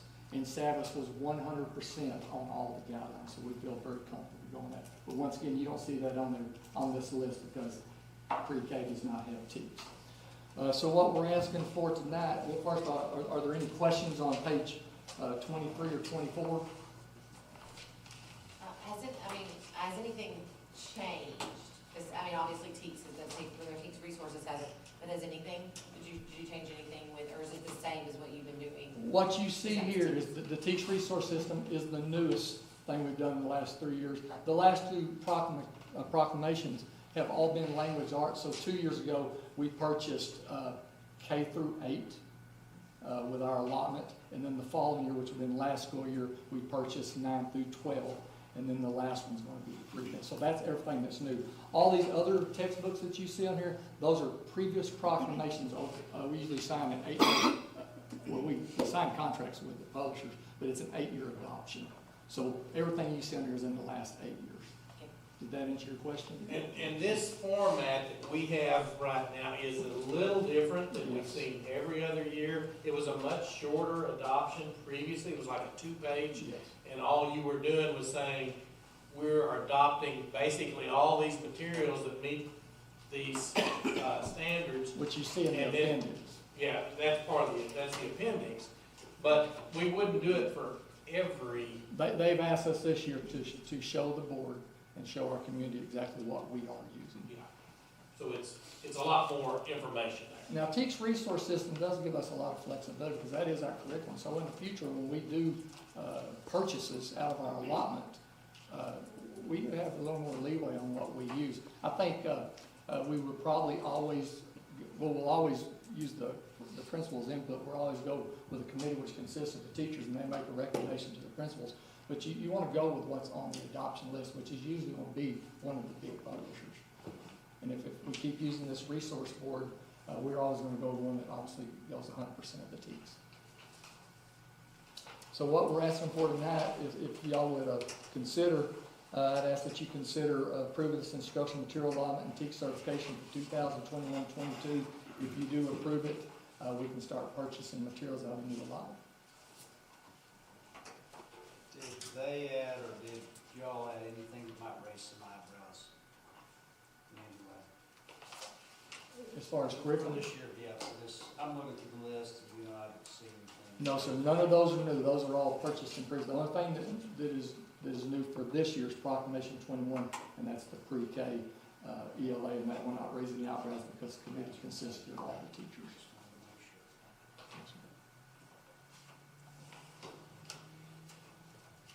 Any other questions?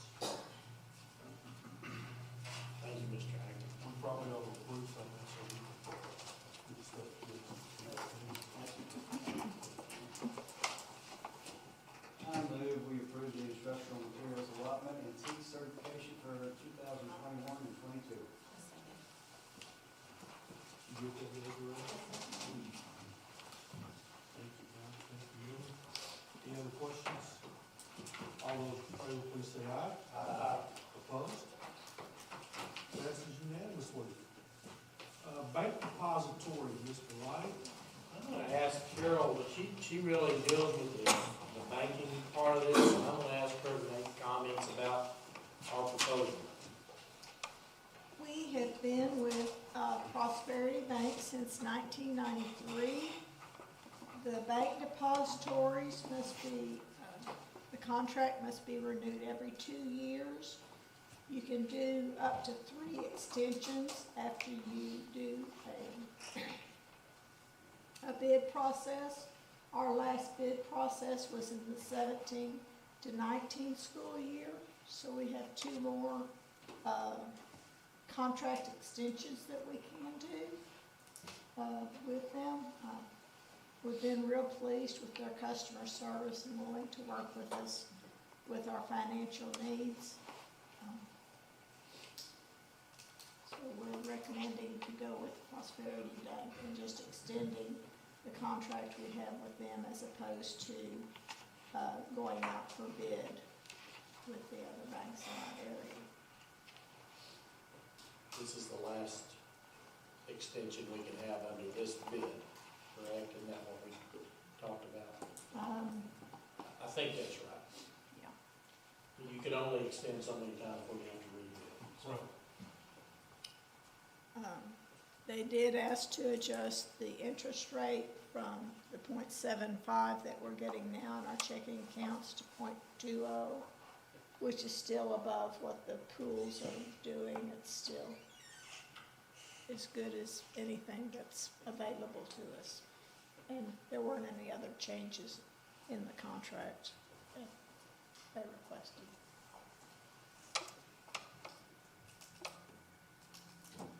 Thoughts?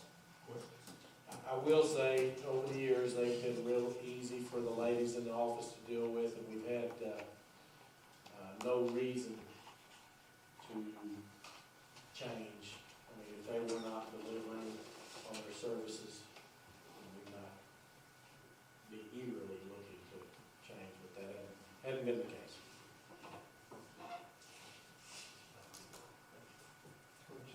Hard to change bank accounts. And that is the other thing, it is hard. But I move we approve to extend bank depository contract 21, 22, 22, 23 students. Second. It's pretty appropriate the banker does it. Thank you very much. You get those, Desiree? Any other questions? All those in favor, please say aye. Aye. Opposed? Passed unanimously, Desiree.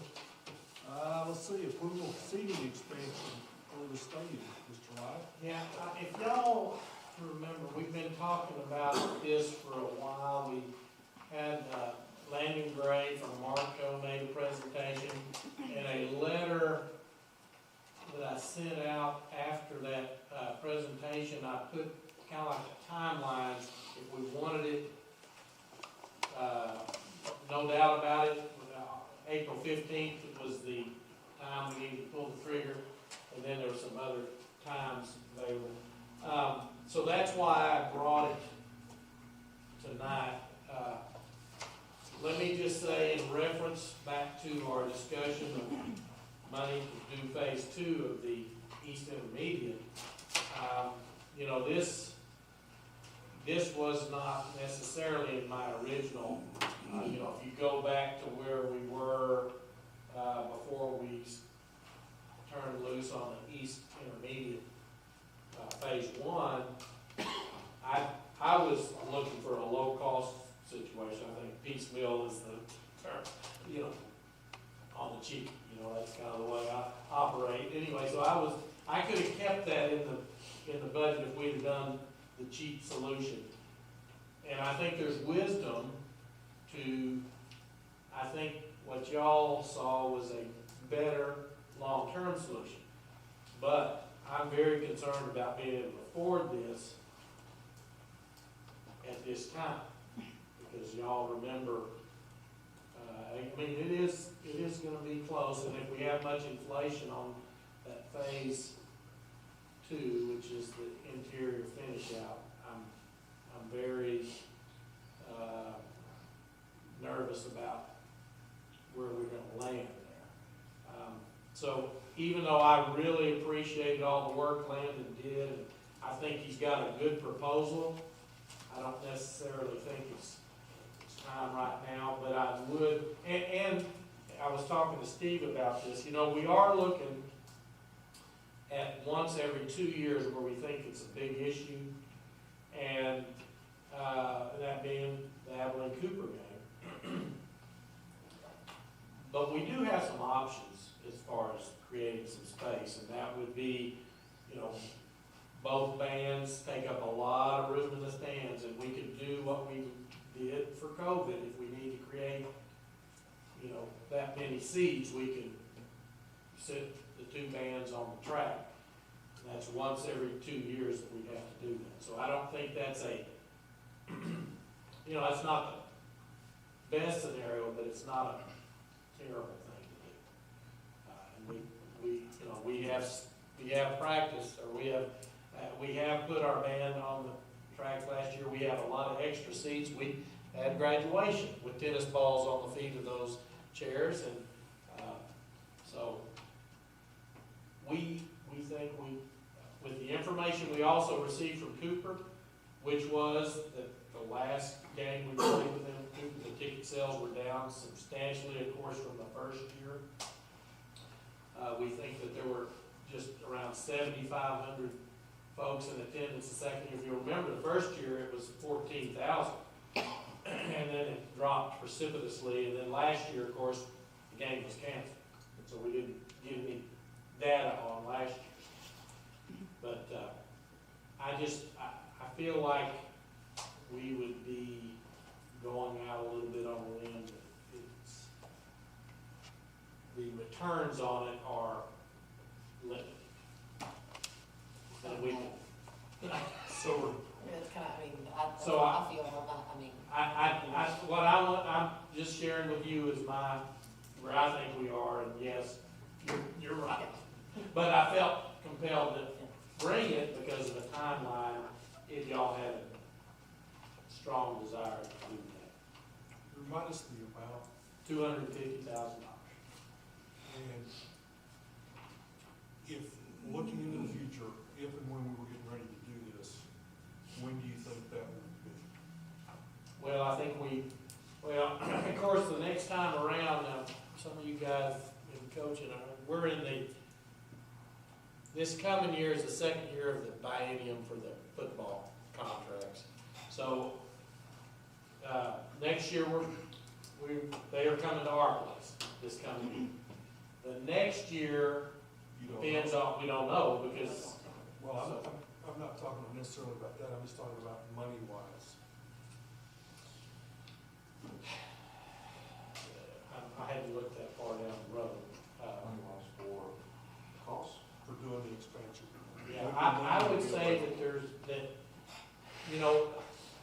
So here's the crystal ball that we haven't unveiled necessarily or tried to put a pencil to.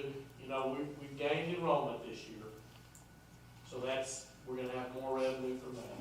We have a higher cost because we're teaching more kids too. So there is gonna be a little balance, but we usually come a little bit to the good on that. That's not, it's not all revenue and no expenditures, but there's more revenue than expenditures that comes from that. So we are gonna have some money, I think, that will hit the fund balance. Now, of course, we're spending down our fund balance. So, we know we're gonna be down substantially. I guess I'm saying is, I hope next year we have a better idea of that. You know, when we talked last two, and I don't know, this may have been a board letter about the steel costs going up this year. Who knows what steel costs will do, so that's the other wild card. What is the expectations like from a standpoint of the fact that it's just one game a year? I mean, that could be for the next 10 years. I mean, is there an expectation by UIL or? No. Not like the NCAA has an expectation of number of seats, there's not. I'm just thinking, what else am I missing besides that one football game? It is that game.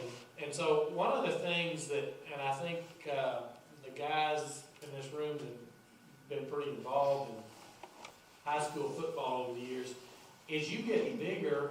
Now, you get in the playoffs, the equation shifts a little bit, but because you start drawing fans that haven't been going, but just in your standard games, just because you get bigger doesn't necessarily mean your crowd size is proportionate. We've hosted some games midpoint between like Midland and the Metroplex, and pitiful. I mean, just. That's what I'm thinking. 5A schools are not common in West Texas anymore. So the travel times are, Lubbock's 2.5, almost 3 hours. The travel. You just don't get it. People can't get away as easily, whatever the case may be. You can see, I like with the baseball game the other day when we went Friday, Lubbock Coronado, I think Lubbock had maybe 25 people in the stands, maybe. I don't know what it was. Of course, it was a 5 o'clock start. All those things come into play. So that's what I'm saying. I know we're talking football versus baseball. It's just, there's one game. There's not a lot of 5A schools out in West Texas. People having to travel a long ways now with 5A. For the most part, we just don't have a lot of 5As that are close. If it's a big game, they'll travel. Yeah. I'll give an example. When we played Canyon Randall this year, it was a pretty big game for us. And we traveled, I thought, pretty well. I think you could have easily put us in our visitor stands. I don't know. I will say this, I don't think I'm miscalculating. Wylie traveled better than just about anybody that I know. I think we do. When we used to go to football games all the time, Wylie's visitor crowd is bigger than most from what I've seen, at least at our level. Yeah. And so I do think we are talking about the one game every 2 years. At this time, who knows what happens in the future, but anyway, at this time, I think we're looking at the one. When we played Brownwood, and they had their really good team the last time we played them, and we had our band on the business side. I don't know if the superintendent did that, Anyway, that was a very uncomfortable situation, and it was packed over there. But part of that was because our band and bells were over there. And they were not happy with us because of our bells taking up all that room that they think. So, there is some truth to, some of the issues that we were trying to gain space on the home side is why we did that. Brownwood, that was a pretty packed stadium that night. We can revisit this at some point. Sure. We're just knowing that when we say that, it's not going to be there this football season. Well, folks, basically, if no one moves to approve this, then this would die on non-action, so. Okay. Principals information, unless somebody needs a break. before we move into that? Are we done? Looks like Mr. Good enough is. I don't need a break. Well, I wasn't worried about you, big boy. Are you ready? Hey, before I get started, just a quick word about Mentors First. I think if this had been like 6 or 7, maybe 8 years down the road, and I would have seen that presentation, I might have followed her out and convinced her to hire me to be the coordinator of that thing. The mentorship thing is really my wheelhouse. Y'all, Mr. Keenan, you talk about PAL all the time. I think I learned the power of that one-on-one mentorship as the PAL teacher way back starting in 1994 when I was a 20-something with brown hair, and I didn't have Stephen Lowry, but I did have Tim Lowry in my class, and kids like that, just awesome. So I think y'all did a good thing tonight by proving that. It's not necessarily gonna be on my campus, but it's gonna affect some of the kids that I send to the high school. So I think y'all did a really good thing. With that, I think I would be remiss if I didn't say that we have a lot of teachers that are doing a lot of that stuff just kind of on their own. I know at our campus, our at-risk kids, we know who their one is. We talk about that a lot. Who is your one?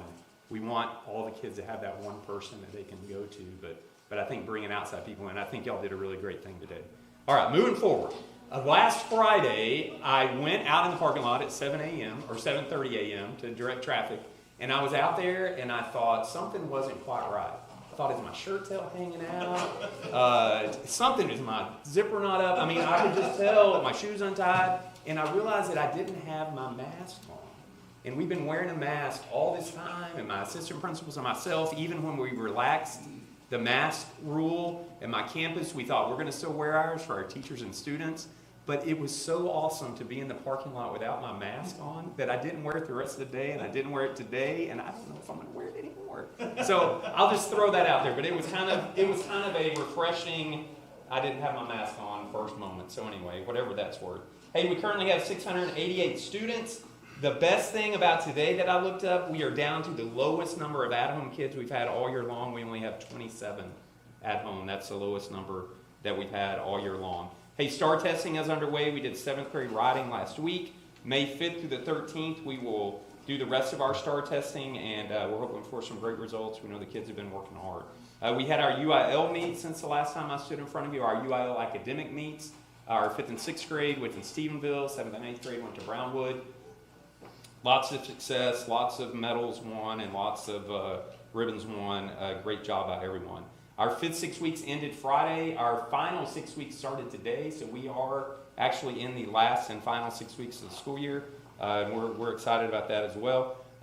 We're in the 97th percentile range in all of our attendance, so we're kind of holding steady and doing a good job with that. A couple things that have happened again since we saw you guys last.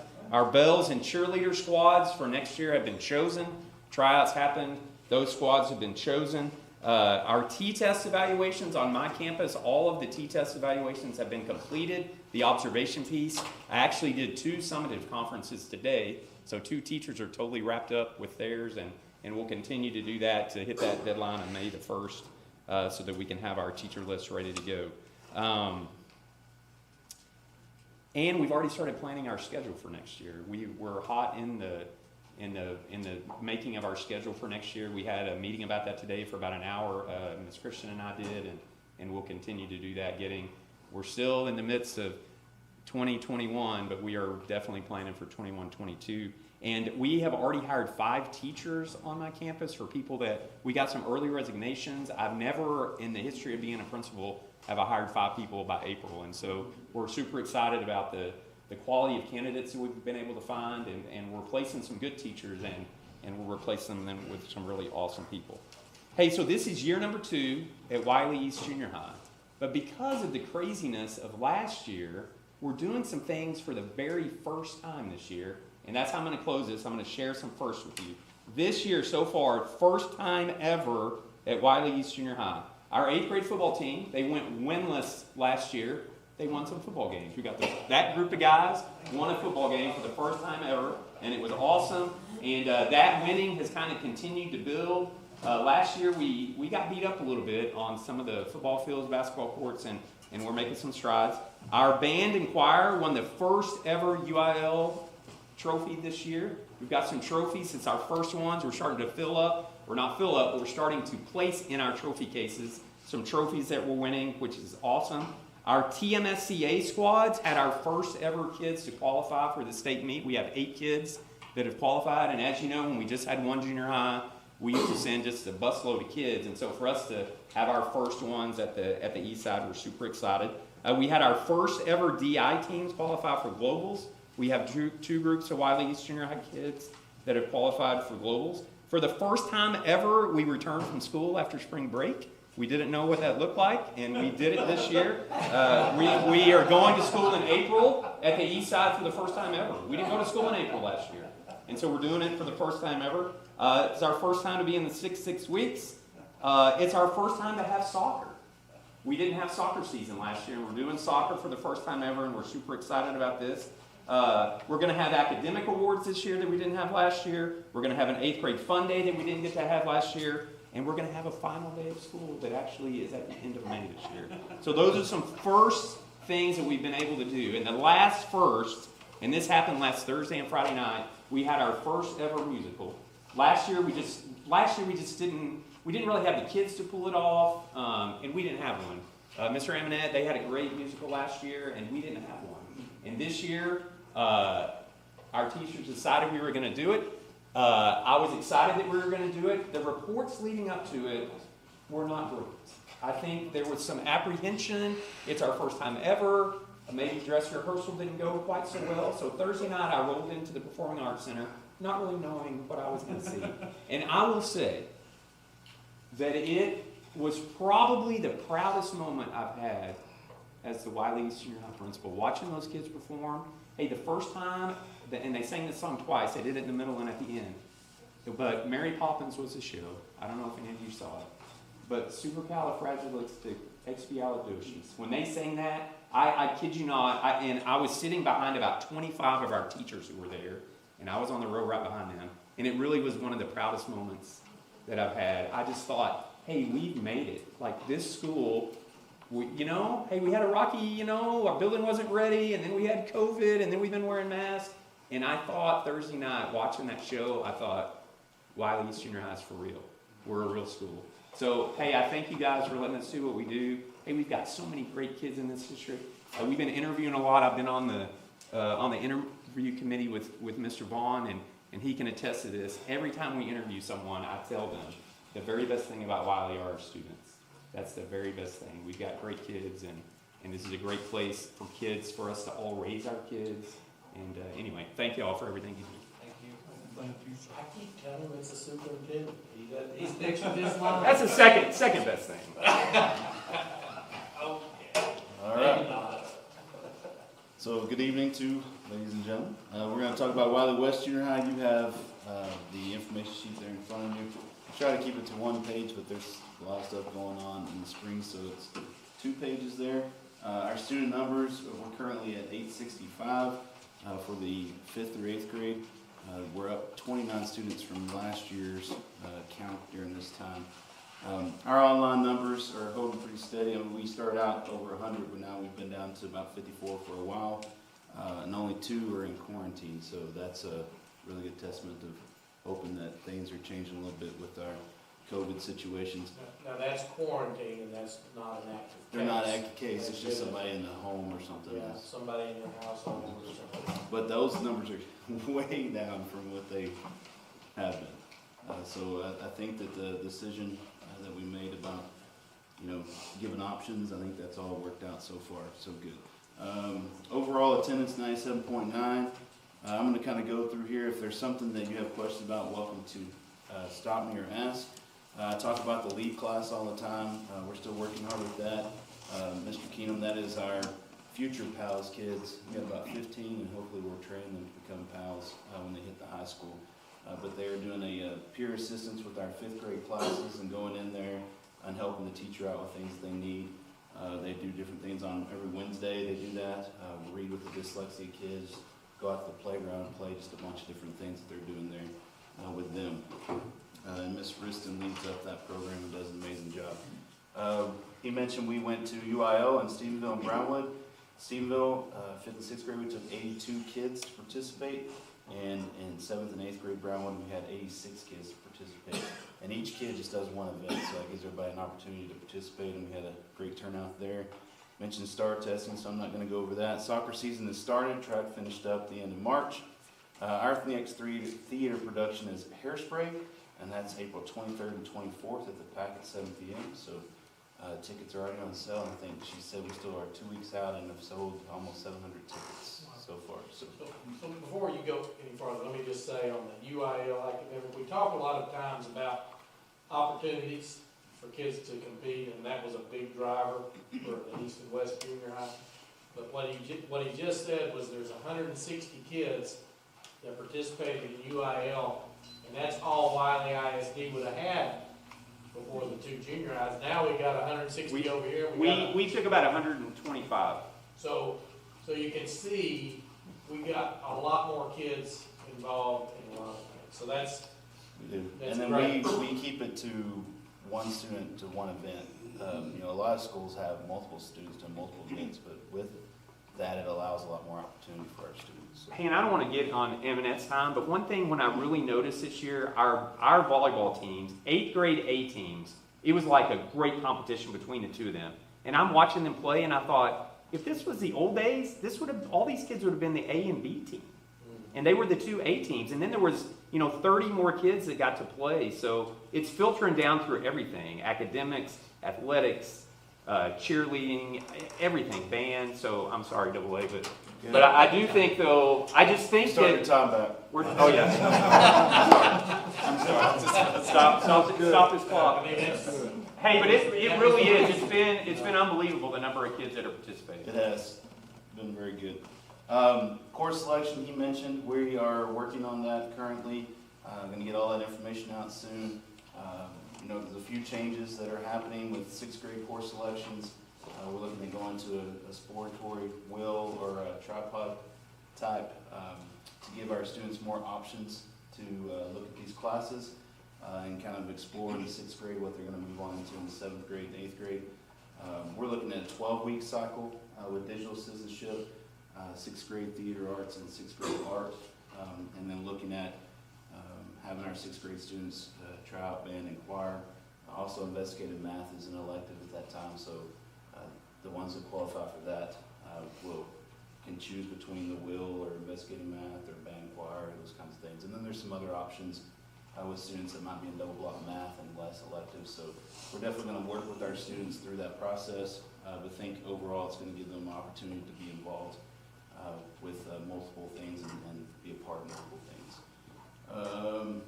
We are going to pilot a new class for our 8th grade students this coming school year. Going to be called Broadcast Media.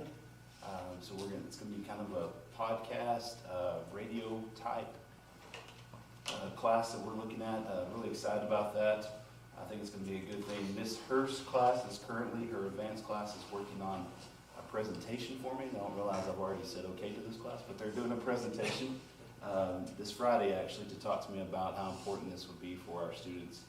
We're going to open that up to 8th graders next year, and if it goes well, hopefully, we can move it over to the east and do some different things. I've already talked to Mr. Holland.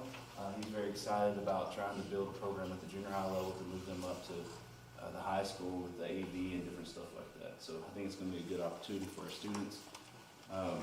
And I know a guy that's in internet business that can help us out with some equipment and stuff. So. That's his name.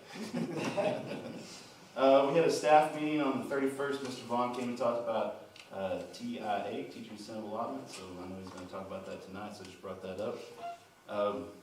We had a new sub on our campus, about a 6'8" gentleman that's a future board member that came and subbed for us this past Friday. So it was awesome to have Cameron Wylie on our campus. He got to taste of a little bit of 5th grade and what his wife does every day. So, but I think it was somewhat of a challenge. I was humbled, for sure. But it was awesome. It was awesome to have him on our campus. Choir concert, we're looking at that coming up soon. Also a 5th grade music program, a band spring concert. We are going to do awards ceremony. We are looking at doing the 8th grade fun day. Our band did do one sweepstakes, and then our girls and boys choirs got 1 and 2s in the sight reading and the concert. So very proud of them. And our student council has continued to always do great things on our campus. One of the most recent things they did is this past week was Assistant Principal, National Assistant Principal Week. So we honored we're blessed at Wylie West Junior High with great assistant principals, Ms. Bearden and Mr. Bacon. So the student councils did a little basket and gifts for them and did a bunch of different stuff for them. So we're appreciative of them and the awesome job they do each and every day. Any questions? Mr. Amanat, is Wednesday Librarians Day? I'm not 100% sure. Oh, what? Your wife knows. Oh. Just saying. Okay. I guess it is. She's Well, probably that's what watching she this told right me. now, actually. So. She probably is. Say hi, Mom. Thank you, Mr. Amanat. Hello, everybody. Hello, You know, when I put this principal report together, I'm trying to get, down to about 3 to 5 minutes. I'll keep everybody here all evening.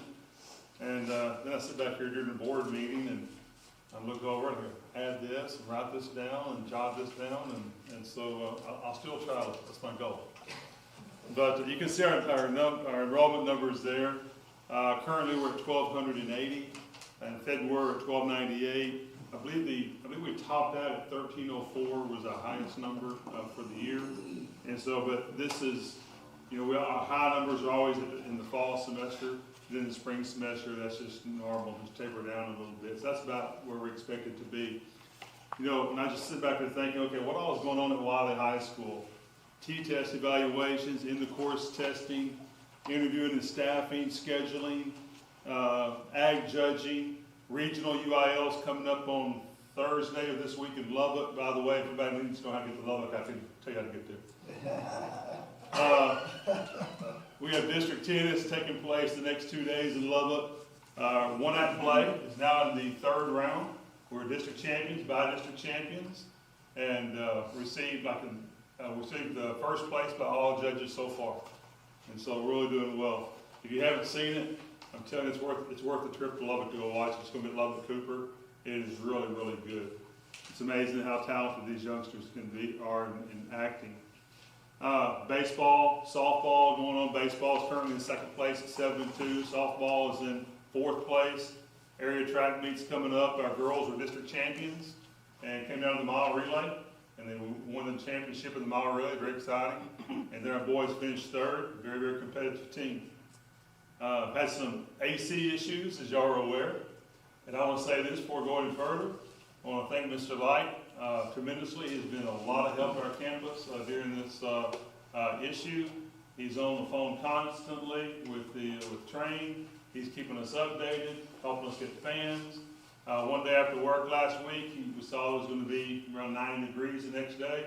After he gets off work, he goes and gets a trailer, drives to Lubbock. He picks up 5 portable air conditioning units, brings them back and gets them there in the middle of the night and unloads them and first thing in the morning. And before 8 o'clock, we have AC, little AC units going in the hallway. I can tell you, there are not many 5A superintendents you ain't going to find that are going to do things like that, I promise you. So thank you, Mr. Lyle, I appreciate it. Our staff is very much appreciative. I'll pay you later. Okay. The portable buildings, you're talking about it being delivered soon. Graduation, we're planning for that. Academic awards, May 18th. Band and choir, both sweepstakes. Just a lot of great things going on. I put on here FFA news. Just one highlight, and some just kind of shows you what our kids have been doing to some of the majors. They've had some great success. We took 21 pigs to San Antonio and placed 15 of those in the top 9. 7 of those qualified for the sale. And that's what we're seeing, about the same percentage in all the majors that we've gone to. And so the ag department is just just blowing the top off, doing a great job. Looking at new course offerings for the coming year. We have fashion design 2, advanced culinary arts, digital media, social media marketing, advertising, principles of construction, principles of hospitality and tourism, veterinary medical practicum, health science, CNA practicum. Just brief things about some of these courses. Most of these are tied to career technology. As you know, that our A to F accountability rating that we receive each year, a big portion of that are points that we receive in CCMR, college and career military readiness. And one of the big ways that we get points and help us with our accreditation or our ratings is through having students that are completers. And I'm talking about completers in courses of study. You have clusters that lead to pathways, and the more these kids, more students you have that can complete a pathway, that's the target in career and technology. And currently, out of the 16 career clusters, we're offering 10 of those that you can become a completer in 10 of those. And so a lot of these courses that we're setting up are just in line, trying to get us to where our students can be completers in those courses of study. And we've, in our CNA program, for example, is something we're real excited about. With our CNA program, this isn't something we just started this year. If you remember, we were talking about this 2 years ago. We started adding prerequisites for it 2 years ago, and currently we're in the process of tying a big old bow around it and having this thing ready to go for next year. We still have kids that are signing up for courses for next year online, but as of right now, we have 20 students that are signed up to be in the CNA practicum, which is two periods. And so that's a big thing. Vet Med practicum, we have 4 veterinarians here in town that are working with us that are placing our kids that are doing internships with the veterinarians. So just a lot of good stuff like that in this career technology. On EOC exams, we have completed the English 1 and the English 2 exams, with the exception on the first day of EOC testing, the state testing site crashed.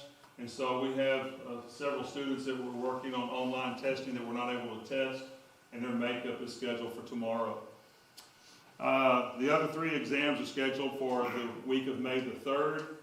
In UIL, our golf teams, our girls finished 3rd in district, and Tatum McClellan was 3rd as the medalist and qualified for regional, along with Alexia Calderon. And boys finished 3rd as well. And Carson Grigsby was district champion medalist. Congratulations to those. On Saturday, March the 27th, Wylie High School won the 4-5A UIL Literary District title with a combined total of 599 points. The second place school finished with 358 points. Do the math, we won about 241 points. And so, really excited about that. You know, last year when we were in a different district, we were there with the Lido, and the Lido, you know, they're just powerhouses in UIL, and we beat them last year by about the same point totals. And one course that we added this year was the UIL literary course. I had Mr. Garrett Dow that came to me after the UIL district meet last year. He said, you know, Mr. Smith, I was looking over these results, and what I noticed are the subjects where we're doing the very best, are the subjects where we have courses dedicated to those, like investigative math course, computer science course, things of that nature. And so with the work of him and Denise Brandon, we put together a UIL literary course this year. And for example, just in social studies, and social studies struggled last year, this year, 1, 2, and 4. And so that's just one example. And so that course has really paid off for us and for the students. Our WINAC play, like I mentioned earlier, they're now in the 3rd round of competition.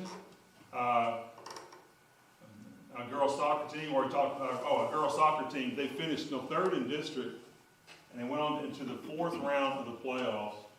And I'll tell you what, they battled. In that 4th game against Grapevine,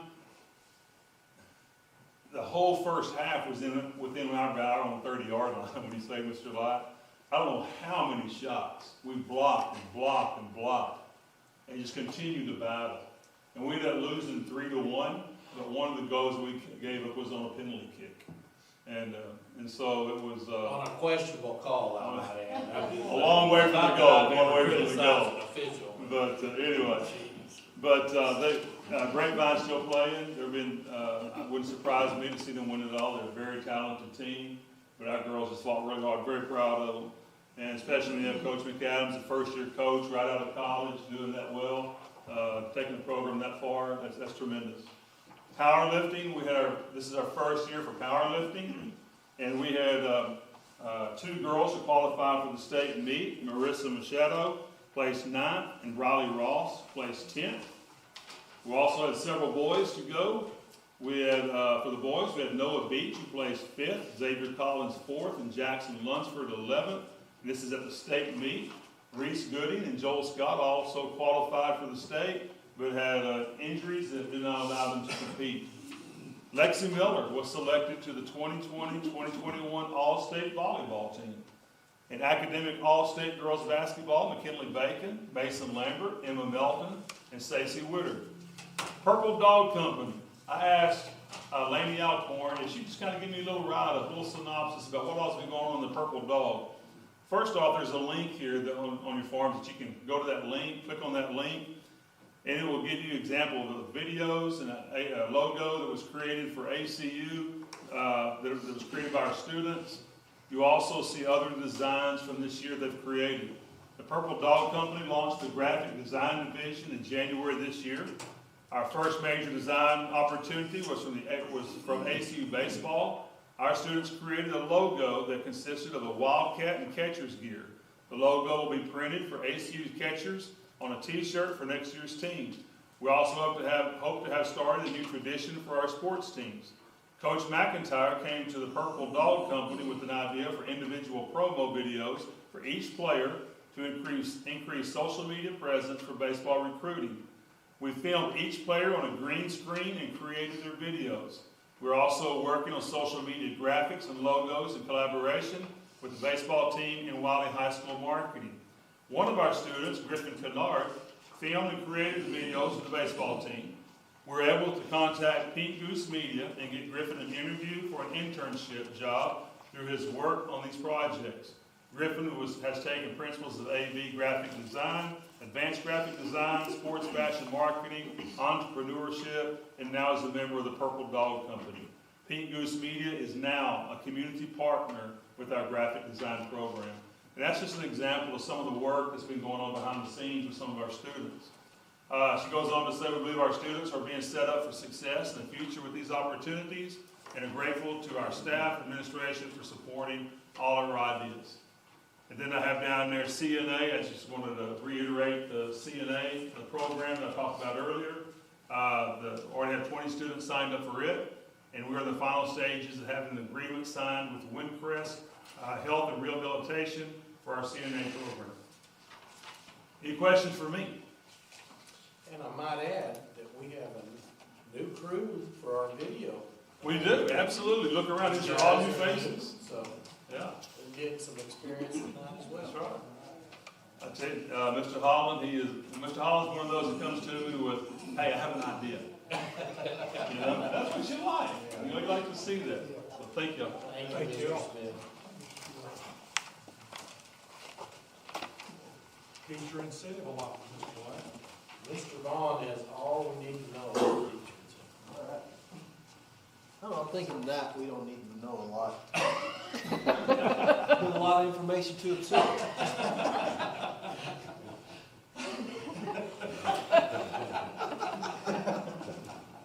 Okay, we submitted phase 1 of our plan for approval last Friday. So that was a good moment for us. We'll know if by August 15th if we're going to be approved. What this does is this gives us a start. We just submitted a basic plan, went with the STAR progress measures, those teachers that teach in the STAR progress measures, because those student growth measures are built into that. And all of the rest of them would require teachers to be involved in developing the student growth measures. And this has not been a great year to toss that on them. So that's where we're started. We think that has a high chance of approval because using those student growth measures is exactly, those are the ones the state created. So we feel good about phase 1 getting approved. What's next? Of course, getting more teachers in on phase 2. And that's where we're going to really work hard to try and get a big chunk of teachers in on phase 2. This is where Mr. Hagler has gotten involved as far as developing some staff development for the teachers to learn how to create these student growth measures. Mr. Hagler, do you want to tell us anything on that? Second week of June 8th through the 13th, I believe, we're inviting all of our teachers even the ones that are in phase one, that are 4th grade through 12th grade, to come in, and we've hired a couple of consultants from Region 14, and we're going to divide them up by departments, and we're going to create pre and post tests and portfolios. Now realize we're being very proactive. We're a year ahead, because this phase 2 won't be for another full year, but we're going to create the pre and post test, try to come up with the growth measures that matches up with the 1 to 5 point scale that the TIA involves. So basically just trying to prepare our teachers for what's coming 1 year down the road for phase 2. So that's where we're at. We submitted phase 1, really more like a pilot, and then we roll right into working on phase 2, getting as many teachers as we can get on this plan. That's all I have for tonight. You guys have any questions? I do. What happens if we just decide, I mean, are we locked into this phase 1? Like, if there's no going back, like there's. Like, I don't think we're locked in on anything. I even think, for example, if we want to change our growth measures from the STAR progress growth measures to something that, for example, maybe use the Renaissance math and Renaissance reading, I think that's possible. So I'm not going to say all of this, but a good percentage of this could be changed. Yeah. And so I would say, Count, and I'm not sure this is what you're getting at, but we have to get approved first, but then once we're approved, we can change. If we didn't get approved, we get really kicked back down the ladder, isn't that right? Correct. Well, this is the planning year, and then and so we get the approval, and then we submit our data, and so it would roll us back basically 2 years if we failed the approval, and since this is our first time through it, we wanted to start small and try and ensure approval with this first group. It also gives us more time to develop growth measures with the larger group.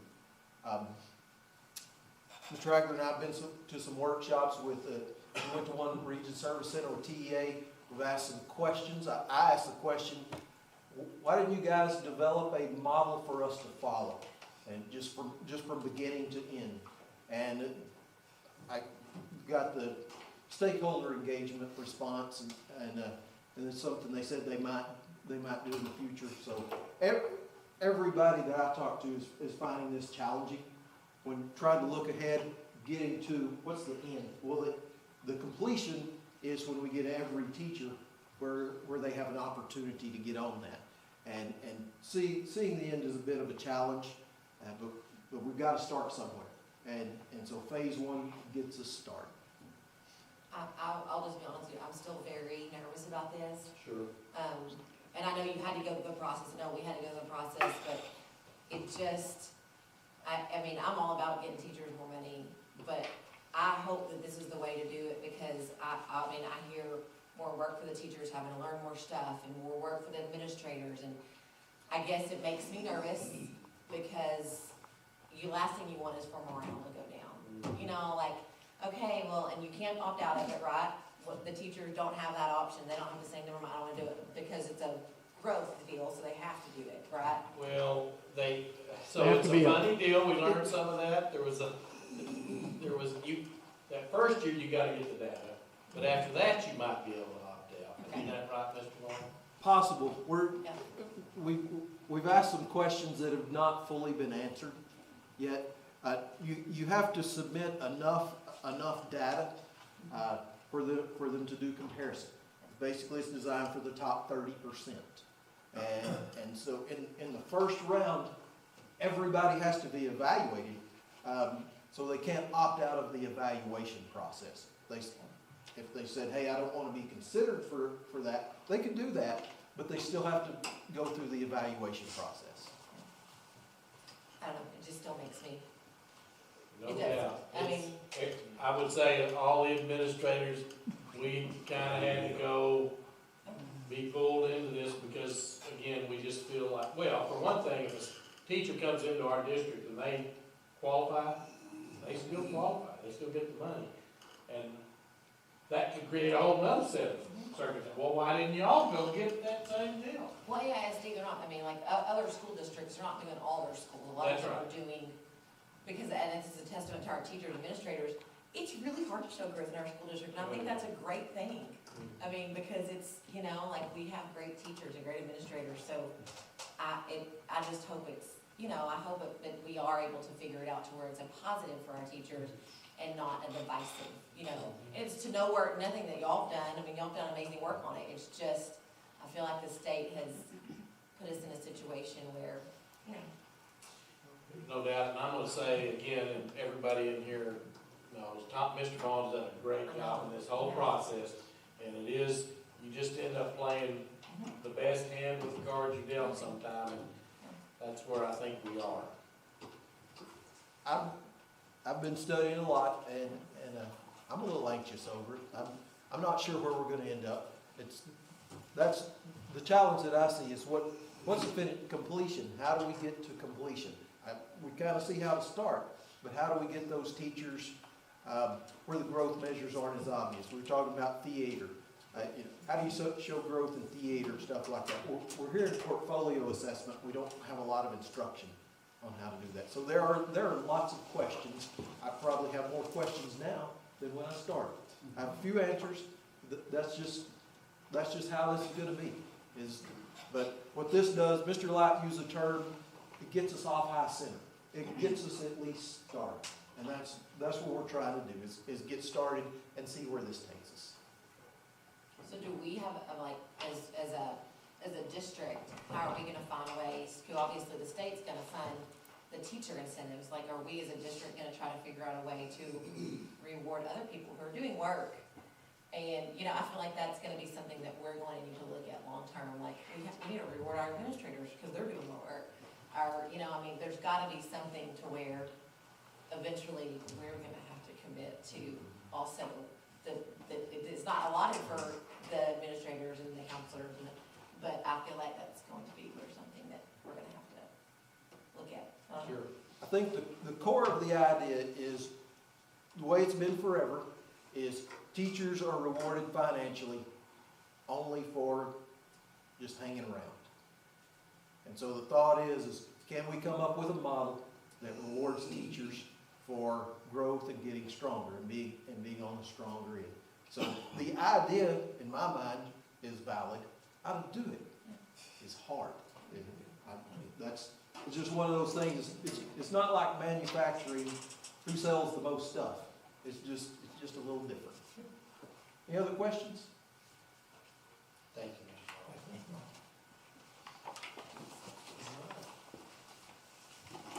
Welcome to the state safety. I know. It's hard. COVID update, Mr. White. Yes, sir, I just wanted to bring really some current status. We currently have one student in the district with an active case, no staff members. Countywide, and I got this out of the newspaper today, we have 143 active cases. On Monday, there were 2 new cases and 8 recoveries, so that continues to show a downward number of active cases. And in that same article, they had how week by week the cases continue to go down in the county. The hospitals said there were 15 inpatients, 5 of those came from outside of Abilene. Now, correct me if I'm wrong, but I think inpatients is not ICU patients. Correct. Yeah, so That's total. they gave a percentage on the ICU. I think it was ICU.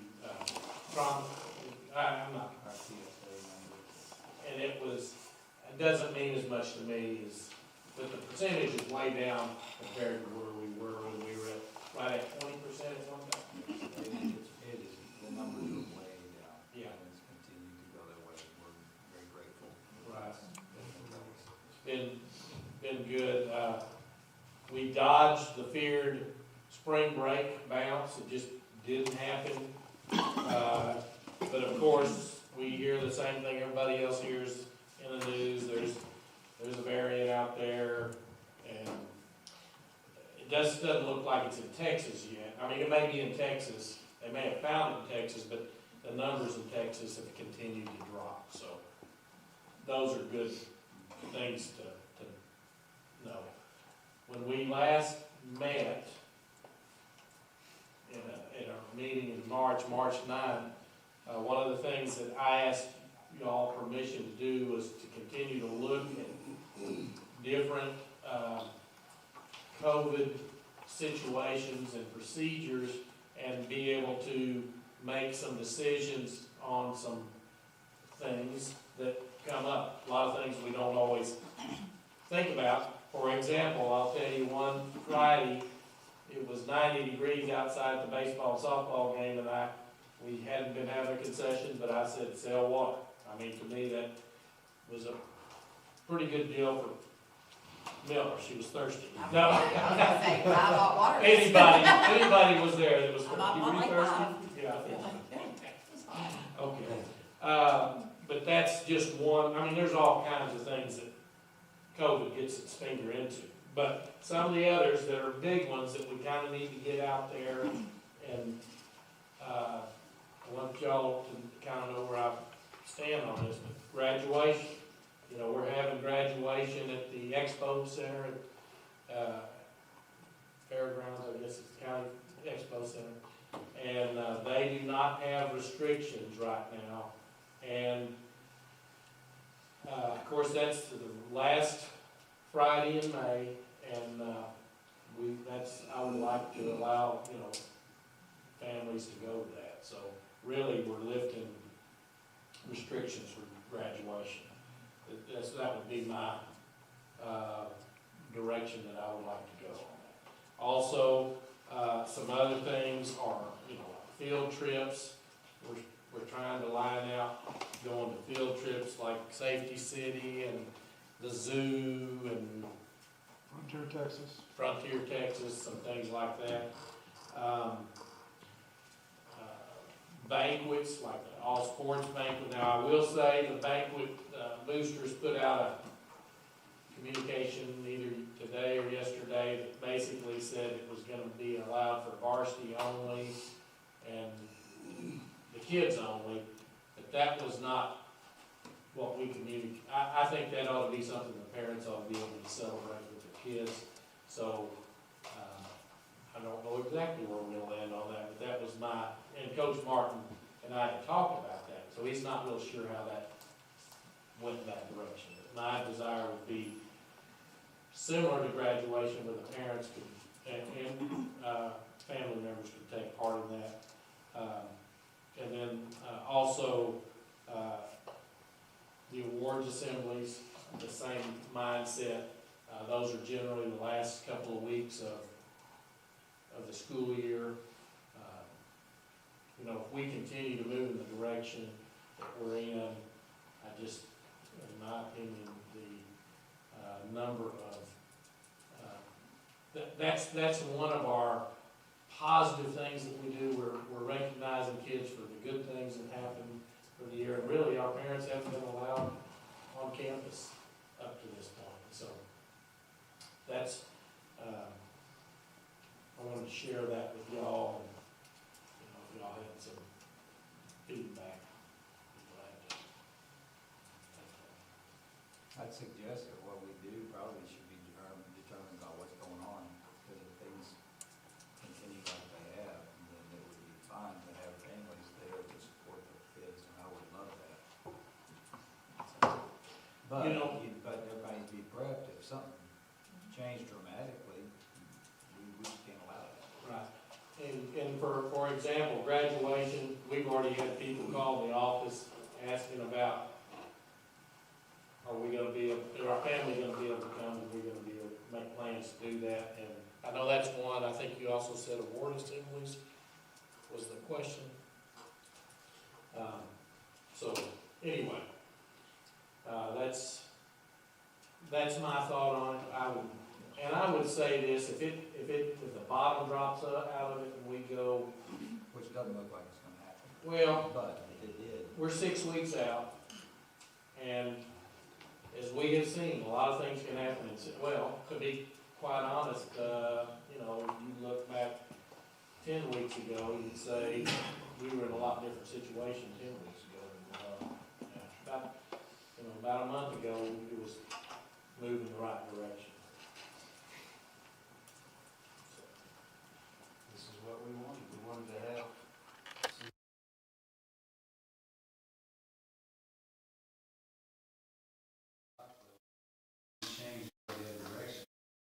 like it's gonna be a Michigan thing.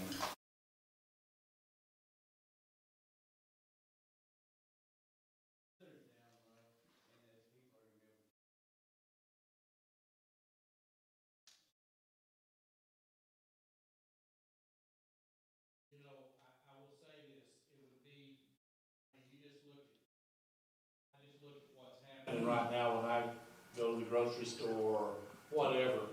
And yes, people have masks, and that's okay, but by far, the majority of folks are not wearing masks now.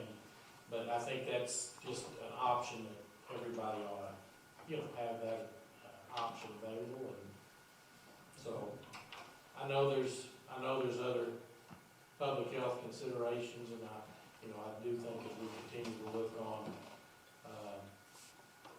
the big picture, I think in Texas right now, it's good, but, and I don't know what's happening in Michigan, so I need to go look, so. They're looking like we were in February. Yeah, yes. They've had a big spike.